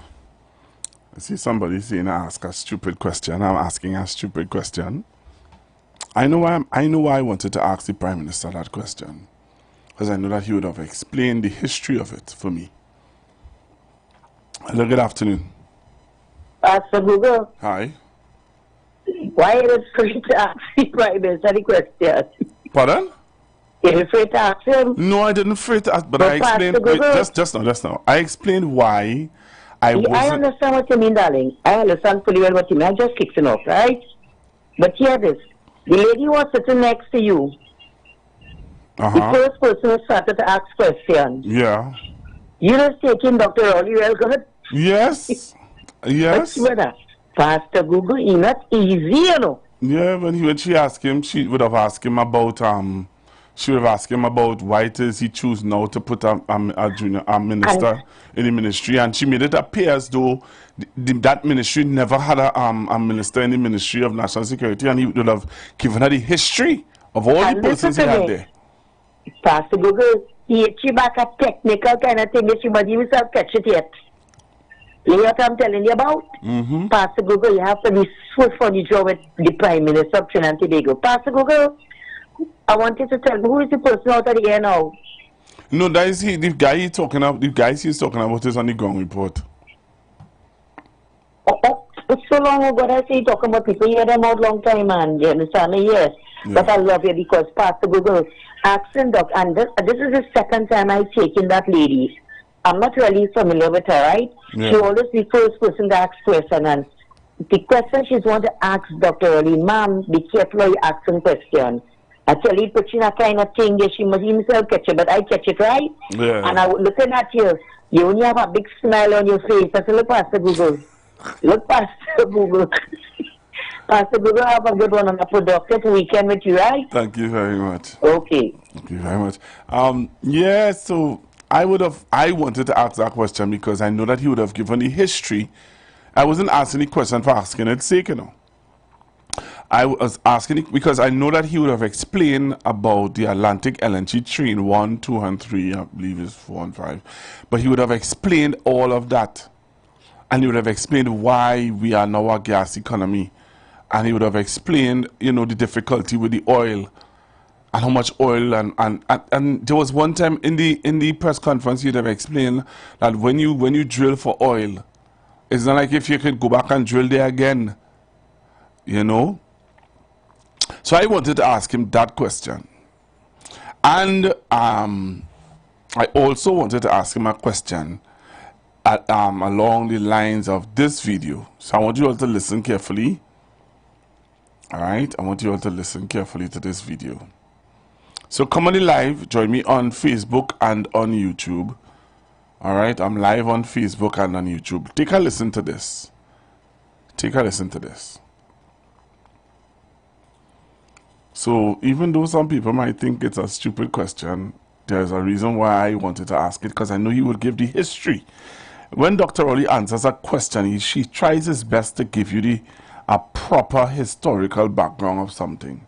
He don't just answer you and say, well, yeah, we are a gas-based economy now. He will go into why we are a gas-based economy and why certain things.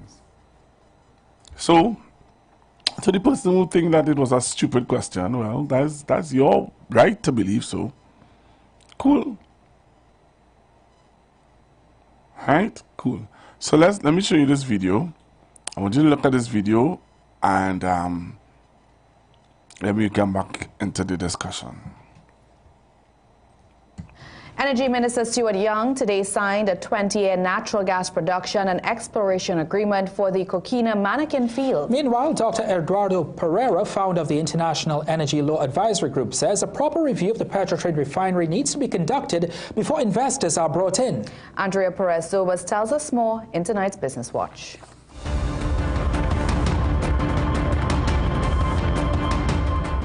Venezuela has agreed to a 20-year natural gas production and exploration deal with BP and the National Gas Company of Trinidad and Tobago.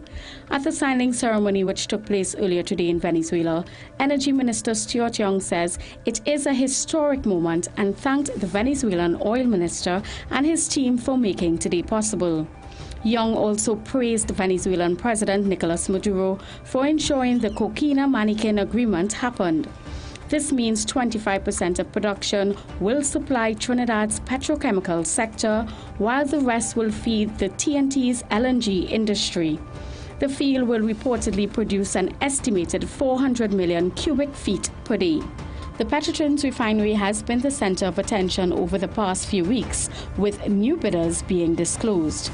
Founder of International Energy Law Advisor Group, Dr. Eduardo Pereira, and UE lecturer, in an exclusive interview with CNC3 Business Watch, explains that a proper review needs to be conducted before business activity restarts. What is the condition of this refinery today, and we'll be able to bring some investors to see really the cost between upgrading this one versus creating a new one, So you need to have a little bit technical and business information there to make this assessment. Dr. Pereira gave an update as to how many refineries have been shut down in the past 5 years. A lot of refineries has been shut down, especially in South America and Africa. And actually the most profitable ones tends to be more in the global north. There's a lot going on in Europe, in Americas, and especially in Singapore and Asian market. There is still demand for that because in the day that oil, you need to refine it. The refinery was mothballed at the end of November 2018, and there have been 3 attempts by the government to dispose of the assets. And now for a look at today's energy and foreign exchange prices. Right. So there's 2 things from that story that I wanted to ask. Well, one I wanted to ask the Prime Minister about was that success story of us being able to get gas from Venezuela and sign off on a 20 years, lease. I think that's a success story. That's a very good story that is not being talked about much, but yesterday the Prime Minister would have highlighted it. One of the things I wanted to ask was, how soon can we see gas coming from that arrangement to Trinidad and Tobago? That's one of the things I wanted to ask. I know that Minister Young at a press conference at the Ministry of Energy, Industries and Energy Affairs would have also tried to give us an approximate time when he thinks that Shell was going to be able to bring across gas to Trinidad and Tobago. So that was something that I wanted to hear the Prime Minister kind of ramage on and talk about and explain, because I know that he would have been knowledgeable enough to do such. So I wanted to hear that. That was one of the questions I wanted to ask also. How soon can we expect gas to come across? And is there going to be opportunities for young persons to be able to get jobs to work on that project where the gas line coming over, is it going to be is there going to be job opportunities for the youth and for persons of Trinidad to be able to work to get the gas to come across? So those are my 3 questions that I was looking at trying to ask. So for the lady who would have wanted to know my questions, those were my questions that I wanted to ask the Prime Minister yesterday. What I wanted to play for you again. So, what are your thoughts about this deal with Venezuela? What are your thoughts about it? You can call in, share your views. You would have heard the Prime Minister talked about it yesterday, and I wanted to hear your views on it. What are your thoughts about my questions? Hello, good afternoon. Hi, good afternoon, Pastor Google. Hi. Good afternoon, callers, listeners on 91.9 Constructive Talk. Unfortunately, Pastor Google, I didn't hear the question that you say you wanted to ask, but I did hear you speak about the gas situation and those licenses that this government has been able to secure under Minister Siotong SC. And I just want to put this on record, because every time the media looking for somebody to talk about in the energy sector, they always go to Kevin Ramnarine. I saw an article in 2013. He would have messed up this whole agreement, not even agreement, but the whole process, because this has been going on for a while, since even under deceased Mr. Patrick Manning, rest his soul. And they would have continued, but he was never able to take it to anywhere. And he would have messed up the whole transition. And then would have blamed public officers. He called them by name specifically, who are the ones, he said, were the technical experts, who are the ones who would have made that issue and that problem. And Dr. Rowley, as opposition leader, had to remind him, it's not the public officers make policies, it's the minister make policies. So the UNC have a habit of throwing blame on somebody else, so the public officer, this one and that one, and don't take responsibility. But when it's under the People's National Movement, if something don't go right, all of a sudden the minister must be held accountable. I'm saying all this to say, Kevin Ramnarine has been a failure as the Minister of Energy in this country, and it pains me to see the media always running to him to get some type of response to what is happening now. Minister Chiotio, on the other hand, has come into the energy industry, energy sector, and has made it so exciting. We are seeing deal after deal and license after license being wrapped up, working 24/7 to bring back good news to Trinidad and Tobago that will help our children train for the generation to come from these set of gas fields, the Kukuna, the Mannequin, the Dragon Field, the Laurel, and all those things that Kevin Ramnarine and the UNC was not able to do. So again, I say, transformational leader Dr. Keith Christopher Rowley, my member of Parliament, Minister Stuart Young, and all the hard-working members of Parliament, the People's National Movement, keep doing the work. Keep doing the work. We understand the assignment for 2025. Thank you, Pastor Dugo. Thank you very much. Hello, good afternoon, caller. Hello, good afternoon. Good afternoon again. Pastor Google, thanks for giving out the questions. What are your thoughts about the questions? I would have liked to find out Dr. Rowley's answer to those questions. I'm sorry you didn't get to ask it. I would have loved to hear what he would have had to say. But in future, just kind of hustle up. You understand? You have me waiting long. I think I take about an hour to hear the question, so I now put it in my brain. But anyway, and then write down. Right? Yes. Okay, well, have a good day. Thank you very much. All right, so taking your calls, 342-0081, 342-0081, 466-5391. Yes, so those are the questions I wanted to ask. I wanted to ask those questions. All right. So those of you who want to call in, there's the opportunity to call in. I wanted to show you another video, but again, let me play this again for you. In tonight's Business Watch.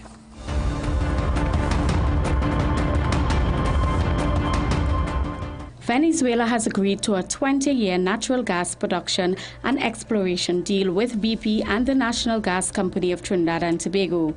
At the signing ceremony, which took place earlier today in Venezuela, Energy Minister Stuart Young says it is a historic moment and thanked the Venezuelan oil minister and his team for making today possible.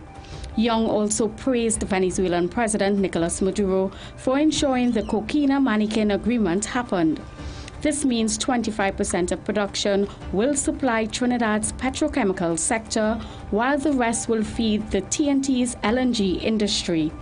The field will reportedly produce an estimated 400 million cubic feet per day. The Petrotrins refinery has been the center of attention over the past few. So, we take your calls, 342-0081. So while, let me take this. Hello, good afternoon. Hello, good afternoon. Good afternoon, Pastor. I'm listening to David Lee recently, and he was saying that he's surprised that what's his name? Stuart Young was going after this, saying that one part of the OFAC license expired in April, I think. Now I remember him in the Parliament saying that when Stuart Young was saying that they did nothing to promote to expand the energy sector, he stood up after. Well, I also stood to him that he said, why we must do anything? So that when all the community will have nothing to do, why we must do anything? No, for it to look good. For it to look good. Yes, right, for it to look good. And I say, but you see, they probably were aware that they couldn't win the election. right? No, they did nothing all the time, but they still would have never tried to do anything because they were aware that they were in protection. And that is the attitude they have, and they still want to make people believe that they care about the country. You just don't want the PNM to look good, so you ain't do nothing. So then Dr. Rowley and them should tell themselves, better we ain't do nothing. And when them come, let them fight for it. It's 30 years you're talking about this arrangement is for. That alone to tell you, Dr. Rowley, most of them might be there for the next 30 years. So I don't understand why they like that. And when you tell them they're not patriotic, they just want to play the game. What is that fact? Right? How on earth you will say, we didn't want to do nothing. We didn't do nothing because we were only on the hand to do when all coming. All this. Why you must do anything to make all this? I mean, why you cannot smart this is not? It's a progressive thing. The next government come in, continue where you left off, and so on and so on and so on. They are nothing to do with it. The country will benefit at the end of it. That is the reason why it has so many people wishing this thing fall apart. They don't want it to happen because the PNM will look good.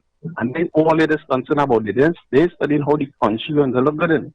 They're complaining about this forex, foreign exchange case and case. And if that thing will come properly, and we start monetizing gas next year, foreign exchange will be coming because the companies that working in that area, they will be paying the taxes in the US, and the US will start back to flow as it's supposed to.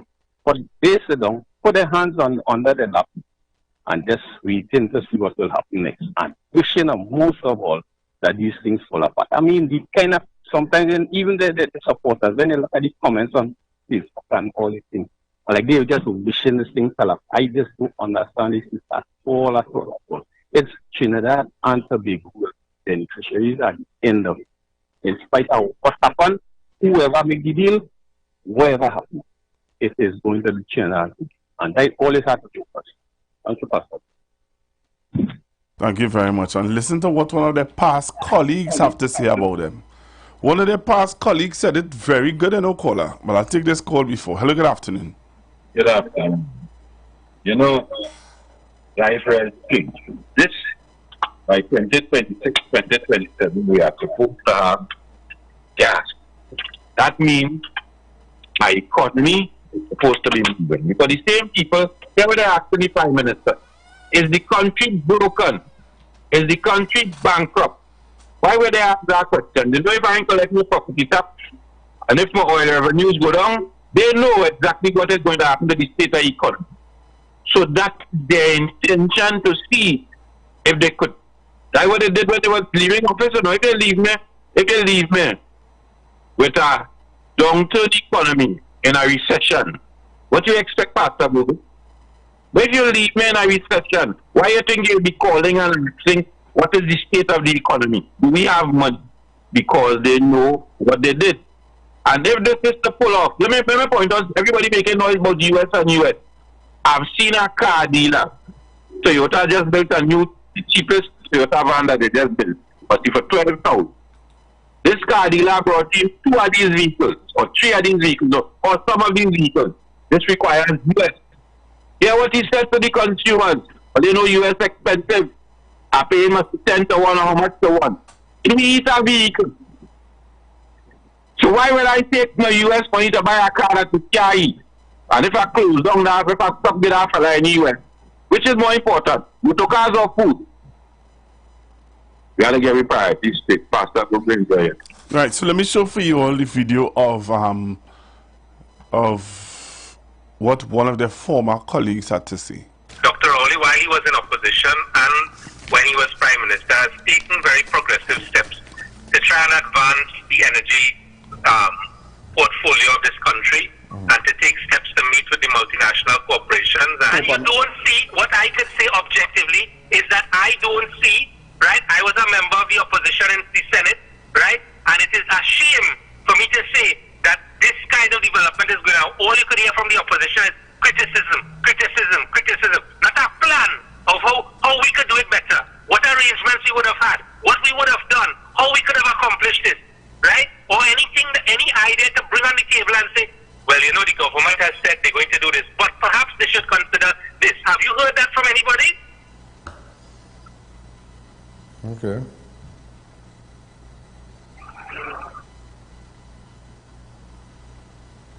gotta fix your own house before you try to fix somebody else, you know, Mr. Allen. Well, I'm fully aware of that. I'm fully aware of that. So that was Mr. Gerald Ramdeen. That was Mr. Gerald Ramdeen. I want to play for you now what the opposition leader had to say. I want you to hear what the opposition leader have to say. Right? This is what she had to say about the gas deal. This is how wish. Right? This is how wish over the gas deal. Take a listen to Ms. Kamala Prasad Bisasan, what she had to say about the gas deal. That dragon gas deal, but I do want to make one point about that dragon issue. I would be very happy if that dragon gas deal could come through. Why? It will benefit everybody in Trinidad and Tobago. I think everybody will be happy. So don't say I'm bad-mouthing the dragon gas deal. I'm not. But Prime Minister, I could say a lot more, but I'll have to do one thing.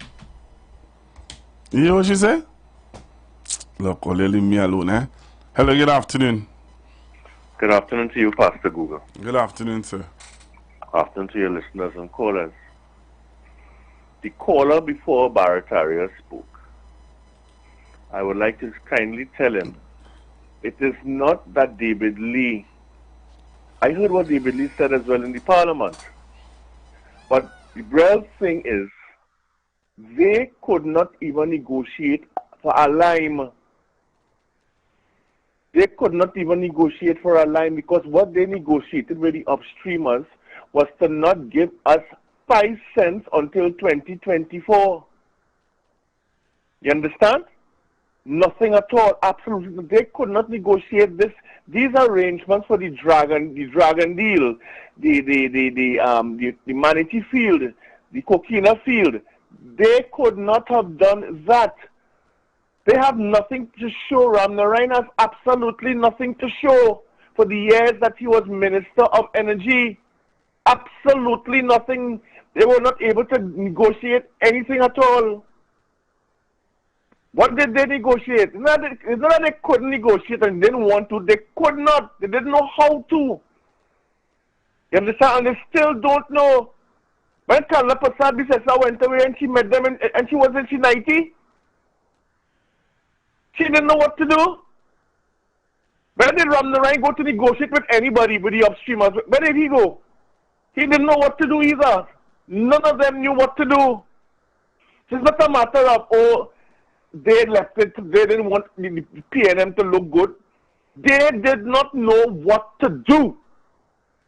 You understand? Because these negotiations are very ticklish. You don't just go there by yourself without a lot of experience and technical ability and technical know-how and technocrats who will have an understanding of how these negotiations go and how they work. You don't go there and sit down like if you're drinking rum and say, well, here we're going on, let me hear what you have to give me. It's not so. These are technical issues. Technical legal issues, and it has to be done in a particular way. And they will know if you're talking stupidness because these people are in this business for years, BP and Shell. These people are there for years and years, so they know when you wasting their time. They would never have entertained Stuart Young or Dr. Rowley in their boardrooms in The Hague, in England, in Houston. If Dr. Rowley and Stuart Young and they didn't know what they were talking about. So to come and say that, oh, they left it, they didn't want the PNM to look good, everybody knows that they were a waste of time.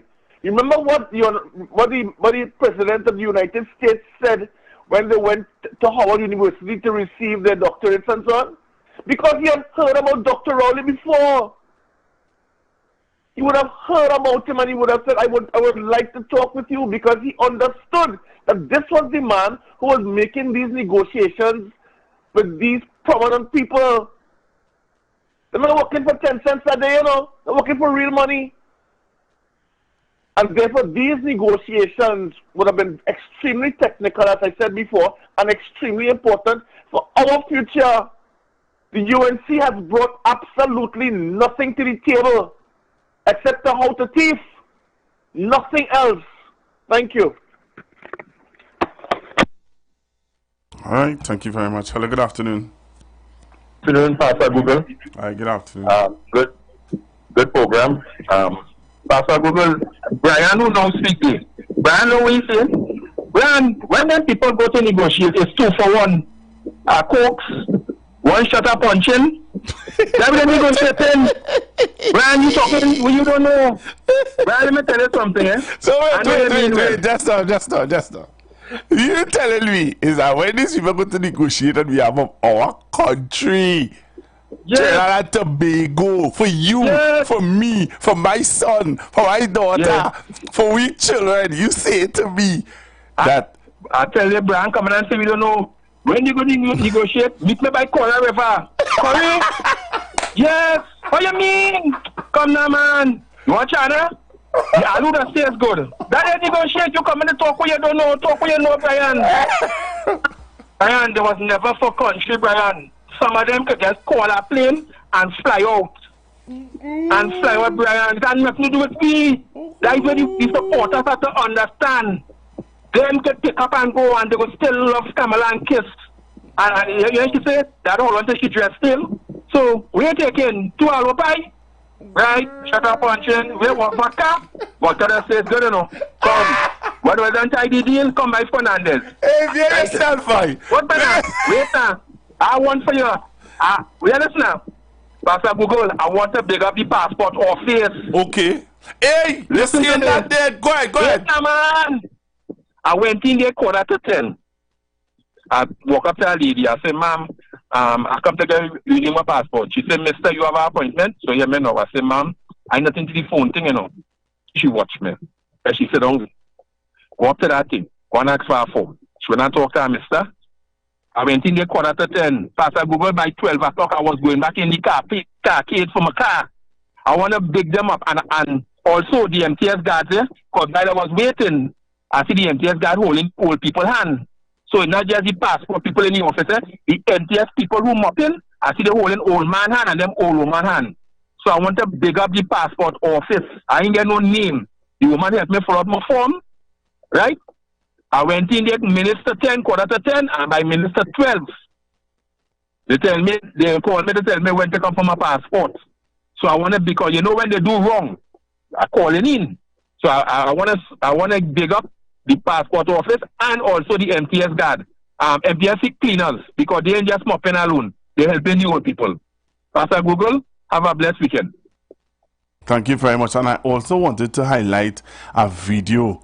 I don't know if Sister Jenny have the video, but there's a video with a young lady who was really bigging up the government campus. And she was saying that, hey, look at the video here. I'll find the video. But I'll take this caller. Hello, good afternoon, caller. Good afternoon again. Have you ever been to the Ministry of Works office downstairs? Listen, the MTS people are really organized. And the gentleman about the passport, yes, real organized. The service is excellent. And we need to tell people that. Excellent. The one on Richmond Street. Well, here now, a young lady did a video. I'll play it right after you. Right. Now, let me tell you something. You missed the opportunity for Dr. Rowley to speak to the population. I know. Go do rubber in now. Do rubber in now. Why will I do that? I know. Yes, brother. You know why? He would have shown the difference between the demand for gas and the demand for oil, which is one local. Because, you know, we still use it. That gas is cleaner air. And Europe not changing to that, but that can't change overnight. So we still want some oil. So, you know? Yeah, but we're in a good place. We're in a really good place. Yeah, I just said, you know, I'm going to tell you something. Those journalists are seasoned journalists. So when they go to question, they come prepared, you know, to push a certain narrative or to ask certain questions. Remember, I going to ask on behalf of you. You know, I go to ask on behalf of the people on the street. Yeah, boy. So while I trying to be, and some people might see me on radio as aggressive and certain things, but really and truly, in that kind of environment, you want to come across too aggressive, you know. No. Listen, there are two aspects of questioning. You could have hard questions, and then you could have questions that the population could get Because a lot of people out there depend on the media to say, well, listen, what is the difference between oil and gas and the demand for it, Prime Minister? And you know, Dr. Rowley was... I know you would have gone into it. I know you'd have gone. I'm disappointed in myself too that I didn't get a chance to ask. But I will make sure that I do next time. Well, before I go, Kevin Ramnarine, it's not a guy I like here, but he was disappointing. Because I remember during the People's Partnership, Kamal Prasad Bisesa with a facade and that uptick kind of thing came on television. I'll never forget that, you know. With a bottle of 48 million barrels of oil. And you remember that? Yeah. Yes, and I tell him, I said, well, see, I'm in real trouble, you know, because these people find so much oil. Yes, and let me tell you something now. He pushed that narrative at a UNC budget forum just 2 nights ago, you know. Lying to people, you know, and telling people that under their reign they were getting oil, they were finding oil and how much barrels of oil they were not knowing that, and not knowing that Dr. Rowley some days ago in the parliament, Dr. Rowley was saying that they buy oil and how much money we owing still. These people did not do anything. Under Mr. Manning in 2010, when he had things in place for exploration, it transcended itself into 2010 and 2012 on exploration for oil. USC didn't do anything on the People's Partnership except spend our money by. Boy. And now I feeling so good. And I want to tell Brian, really good conversation, because when Mr. Biden, during that same function at Howard University, Mr. Biden said, Mr. Rowley, I didn't know you were so good with foreign policy. You remember that? Yes. That foreign policy driving us today to understand that Venice, what Lauren Manatee and all these places on the southwest or southeast coast, we could benefit Pastor Google. People are bringing this to the fore, and those who don't understand, I want them to listen to your program. It's very, very, very, and it's people to understand what's going on in your country.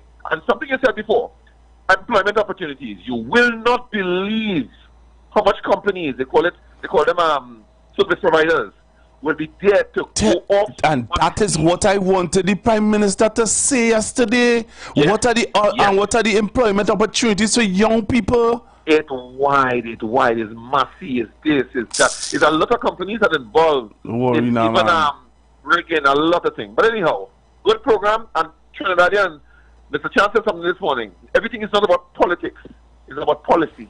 Thank you. Right? Thank you. Driving it here this afternoon. Thank you very much. Listen to this young lady's experience. A young person. That's why I would say this. You see people who want to push the narrative that the young people are not observant and they're not aware and they don't care and whatever. I want you to listen to this story. Listen to this. Listen to the excitement on this young lady's voice. Listen to her. I'm so happy. Oh my God, I'm so happy right now. You know, we need to give credit where credit is due, right? So I now come out from here. This is Government Campus Plaza, Port of Spain, right? I went to do 2 things. Marriage certificate, BIR number, guys. I was in and out today in 20 minutes with my stuff. If you know, you know. Gone are the days you used to wait 2 and 3 weeks for a document. Oh God, I'm so proud, I'm so proud. I win as I win. Even the staff, let me talk about the staff was nice and friendly. They acting like they're mad to be here. They acting like they hate this work. The guy, then you through the process, they're talking to you nice, even the security and them, the well knowledgeable. This is such a proud moment. Oh God, Olina, I had to pick up this place, boy. I wasn't expecting to get through so fast. I don't think it's a long drawn out thing, because all you know that how it used to be, you see? Some progress is better than no progress. Big up my country. Wow. You see, like she's surprised. But I call her calling just now. I have some videos to play. I call her calling just now, and he made a statement to me. He said, Pastor Google, he drew a reference to the Senator what's his name? David Lee. And what he said in the parliament some time ago. I'll leave video right here for you. Listen to what Senator David Lee had to say in the parliament, your parliament, to you. This is the UNC government who want to come back and govern you. Listen what he had to say. Madam Speaker, the minister has been trying to convince this population that under the PP government, we should have done negotiations and made their life easy. Has been trying to convince this population that under the PP government, we should have done negotiations and made their life easy. The minister has been trying to convince this population that under the PP government, we should have done negotiations and made their life easy. The minister has been trying to convince this population that under the PP government, we should have done negotiations and made their life easy. So my question is it really the PNM, as he would say, life easy? Or is it really,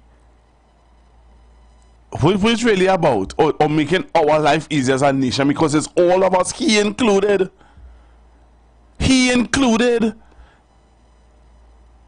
Are we serious? And that is the statement that the caller was referring to. Hello, good afternoon. Good afternoon to you again, Pastor Google. I want to apologize because the caller who came in after me was correct. He's really punching and doubles and so on. He was correct. I understand where he was coming from. He may fall off my chair, but he was correct. But it just goes to show you what you just played there, Pastor Google, that the UNC does not care about country. They say it all the time. It's all about themselves. That gentleman you just played there is on $1 million bail. Because why? He was using his authority to fix who? His friend. Allegedly.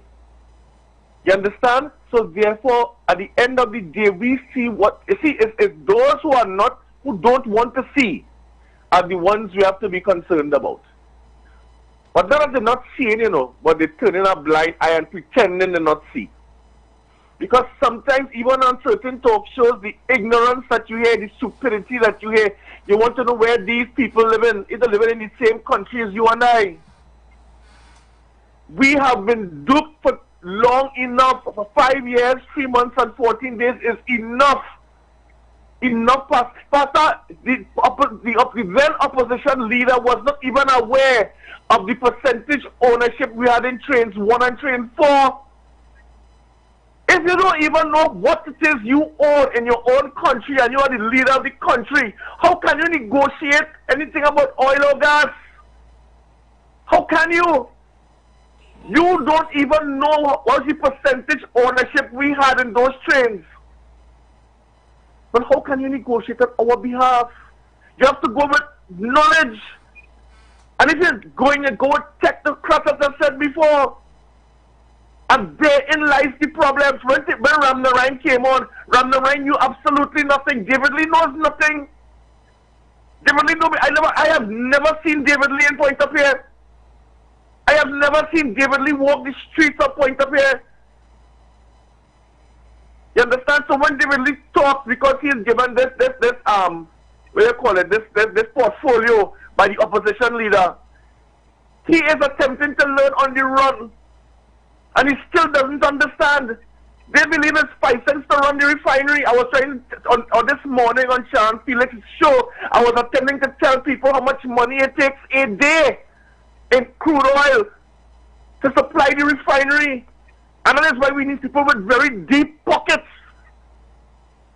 That's like patriotic energies who have no money. They can't run anything. You have to have people with deep, extremely deep pockets, Pastor. I am certain you pass by that refinery pretty often, and you would know by talking to people in South how much money it's going to take to revamp it, to modernize it, because you can no longer flare gas because of the Paris Accord. We can't be flying gas anymore. Just recently on the news this week, Pastor, people were complaining that refineries should be shut down around the world because look at the disastrous effects that climate has on small island nations like St. Lucia, St. Vincent, and Grenada, and so on.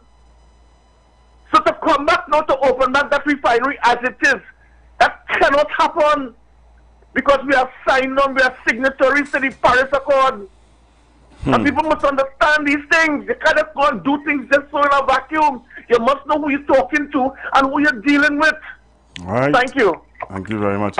I want to play you something before I leave here. I have to play my good news segment before I leave here. Take a listen to this.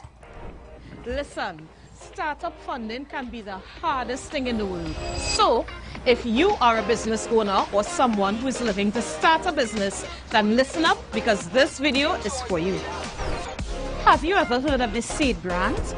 It is a funding opportunity offered by the Ministry of Social Development and Family Services aimed at targeting the poor and vulnerable citizens who dream of one day starting or expanding their businesses. Don't worry, I'm going to tell you how it works.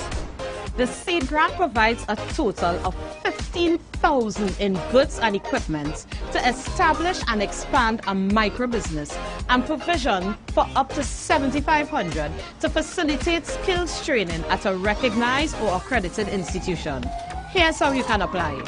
Go to the ministry's website at www.social.gov.tt. Click Grants, then click SEED Grant. Download and complete the standards mean test, application form, and business plan. Gather the required documents. Submit physical copies and all copies of the documents to the ministry's head office in Port of Spain or at a local board office near you. Or email your applications to nsdp@social.gov.tt. Don't know if you qualify? Simply complete the pre-assessment document and your application will be verified by the ministry to determine who can qualify for the grant. Don't miss out on this amazing opportunity. Comment the words SEED grant below and we will send you a direct link to the application, and share this video with someone who needs it. That's what we're talking about. And I want to say to my friend, that young lady who did that video, I know her very well. Her mother listens to this radio station every day. And I want to say to her, very good job. Very, very good job. Excellent. Tip my hat off to you, man. You did a good job there. You know, on my radio show, I had Mr. Devant Maraj making some statements, damning statements. I want to play it for you before I leave today. Listen to Mr. Devant Maraj. I tell you, let me tell you something. I am a UNC, as I said before, and but I will tell you, I prefer to see Kazim Hussein as the Minister of Agriculture rather than Ravi Ratirab. I prefer to see Colin Minbut as the Minister of Finance over Dave Tanku. And I prefer, as a member of the UNC who served at the level and still have my UNC card, I prefer to see Dr. Rowley as Prime Minister over Kamala. Because the mere fact is that I do not think the motley crew that she has with her has the competence, have the interest of the country at heart to be a successful government. All the persons of quality have been purged from the party. So people like Ganga Singh. Ganga Singh is now a senior advisor for the Ministry for the Guyanese government. Right? Butiwari on the outside, Fuad Khan, Fazal Karim, all of them was crying crocodile tears. Fazal was purged from the party. Anybody of substance who could contribute have been jettisoned because they did not toe the blind loyalty line that Kamala wants. And that was Mr. Devant Maraj. Huh? And people want to come and sit down here and tell me Different? Well, leave me alone now. Leave me alone. This last video I want to show you is a video of concern, but I'll take this caller before I play this video, because I know that there's a story that went viral. Hello, good afternoon. Google, how are you going? I am good, sir. You always call it giggling. Who's your problem now? You set the tone before you leave. So, have a good afternoon, eh? Enjoy your weekend. Thank you, sir. This video answers a question that was asked about a taxi driver would have gotten a ticket for not having a child car seat in his vehicle. And this was a question that was asked on Crime Watch, answering that question because he was charged $1,000, eh? Listen to this. A taxi driver could have been charged by an officer because he had a parent with a child in the backseat of their vehicle. But how could a taxi have a car seat? Yeah, very good question. So, the law spells it out regarding booster seats, child seats, whatever you would want to call it, for children below the age of 6 and below. And it speaks to private motor vehicles. Later down in the chapter or the specific area that addresses this particular offense, it mentions where public service vehicles are not subject to that. So simply put, taxi driver, bus drivers, no, they are not required to have booster seats in their vehicle. But at least I think you'll be smart if someone comes in a vehicle with a child, you put them in the back seat. If they try to sit in the front, you let them go to the back for safety. Yes, of course. And the driver, as we said on a previous program, driver of a motor vehicle have a significant responsibility. And we may tend to take it for granted because it's a car, and car is it's an everyday means of transportation. But it's similar to a captain of a ship. It's similar to a pilot who's in charge of a plane. You are in charge of persons. Yeah.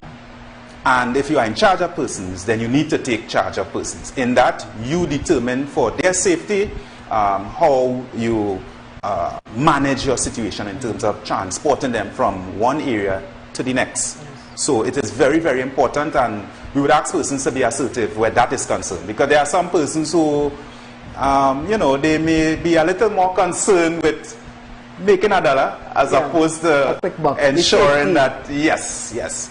But it is of paramount importance. Safety is of paramount importance. So you heard that?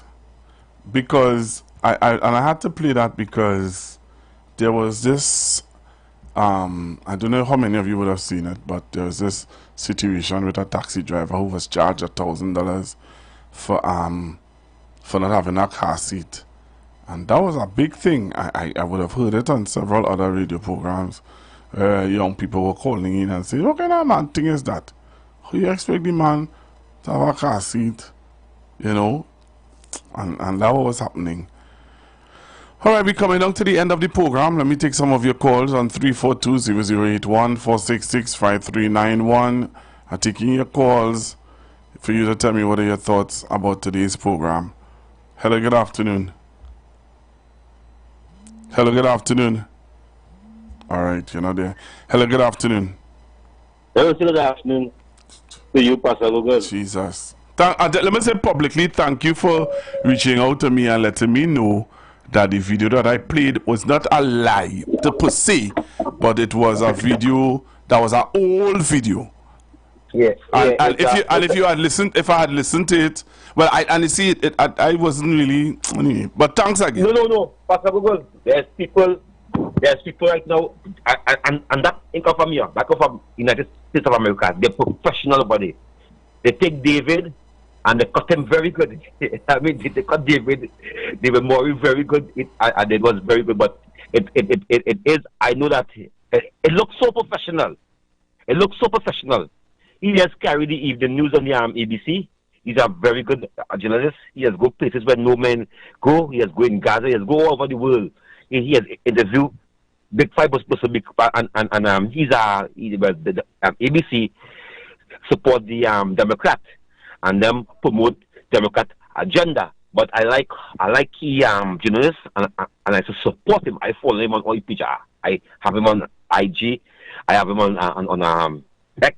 I follow him on over because he do a very good job by to me the station might be Democrat, but he push a kind of independent view for me, and I support him wherever he go and talk. I mean, but yeah, but I understand. I mean, it don't happen to you alone, it happened to many journalists.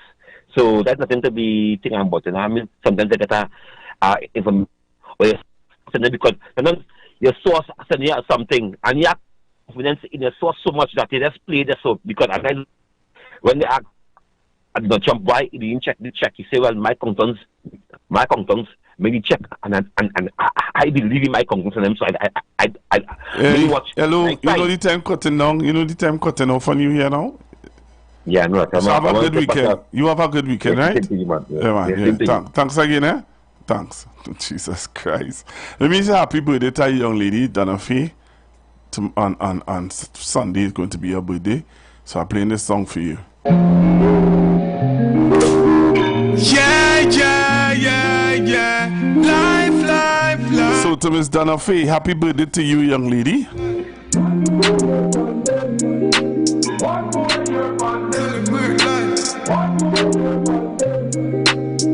Yeah.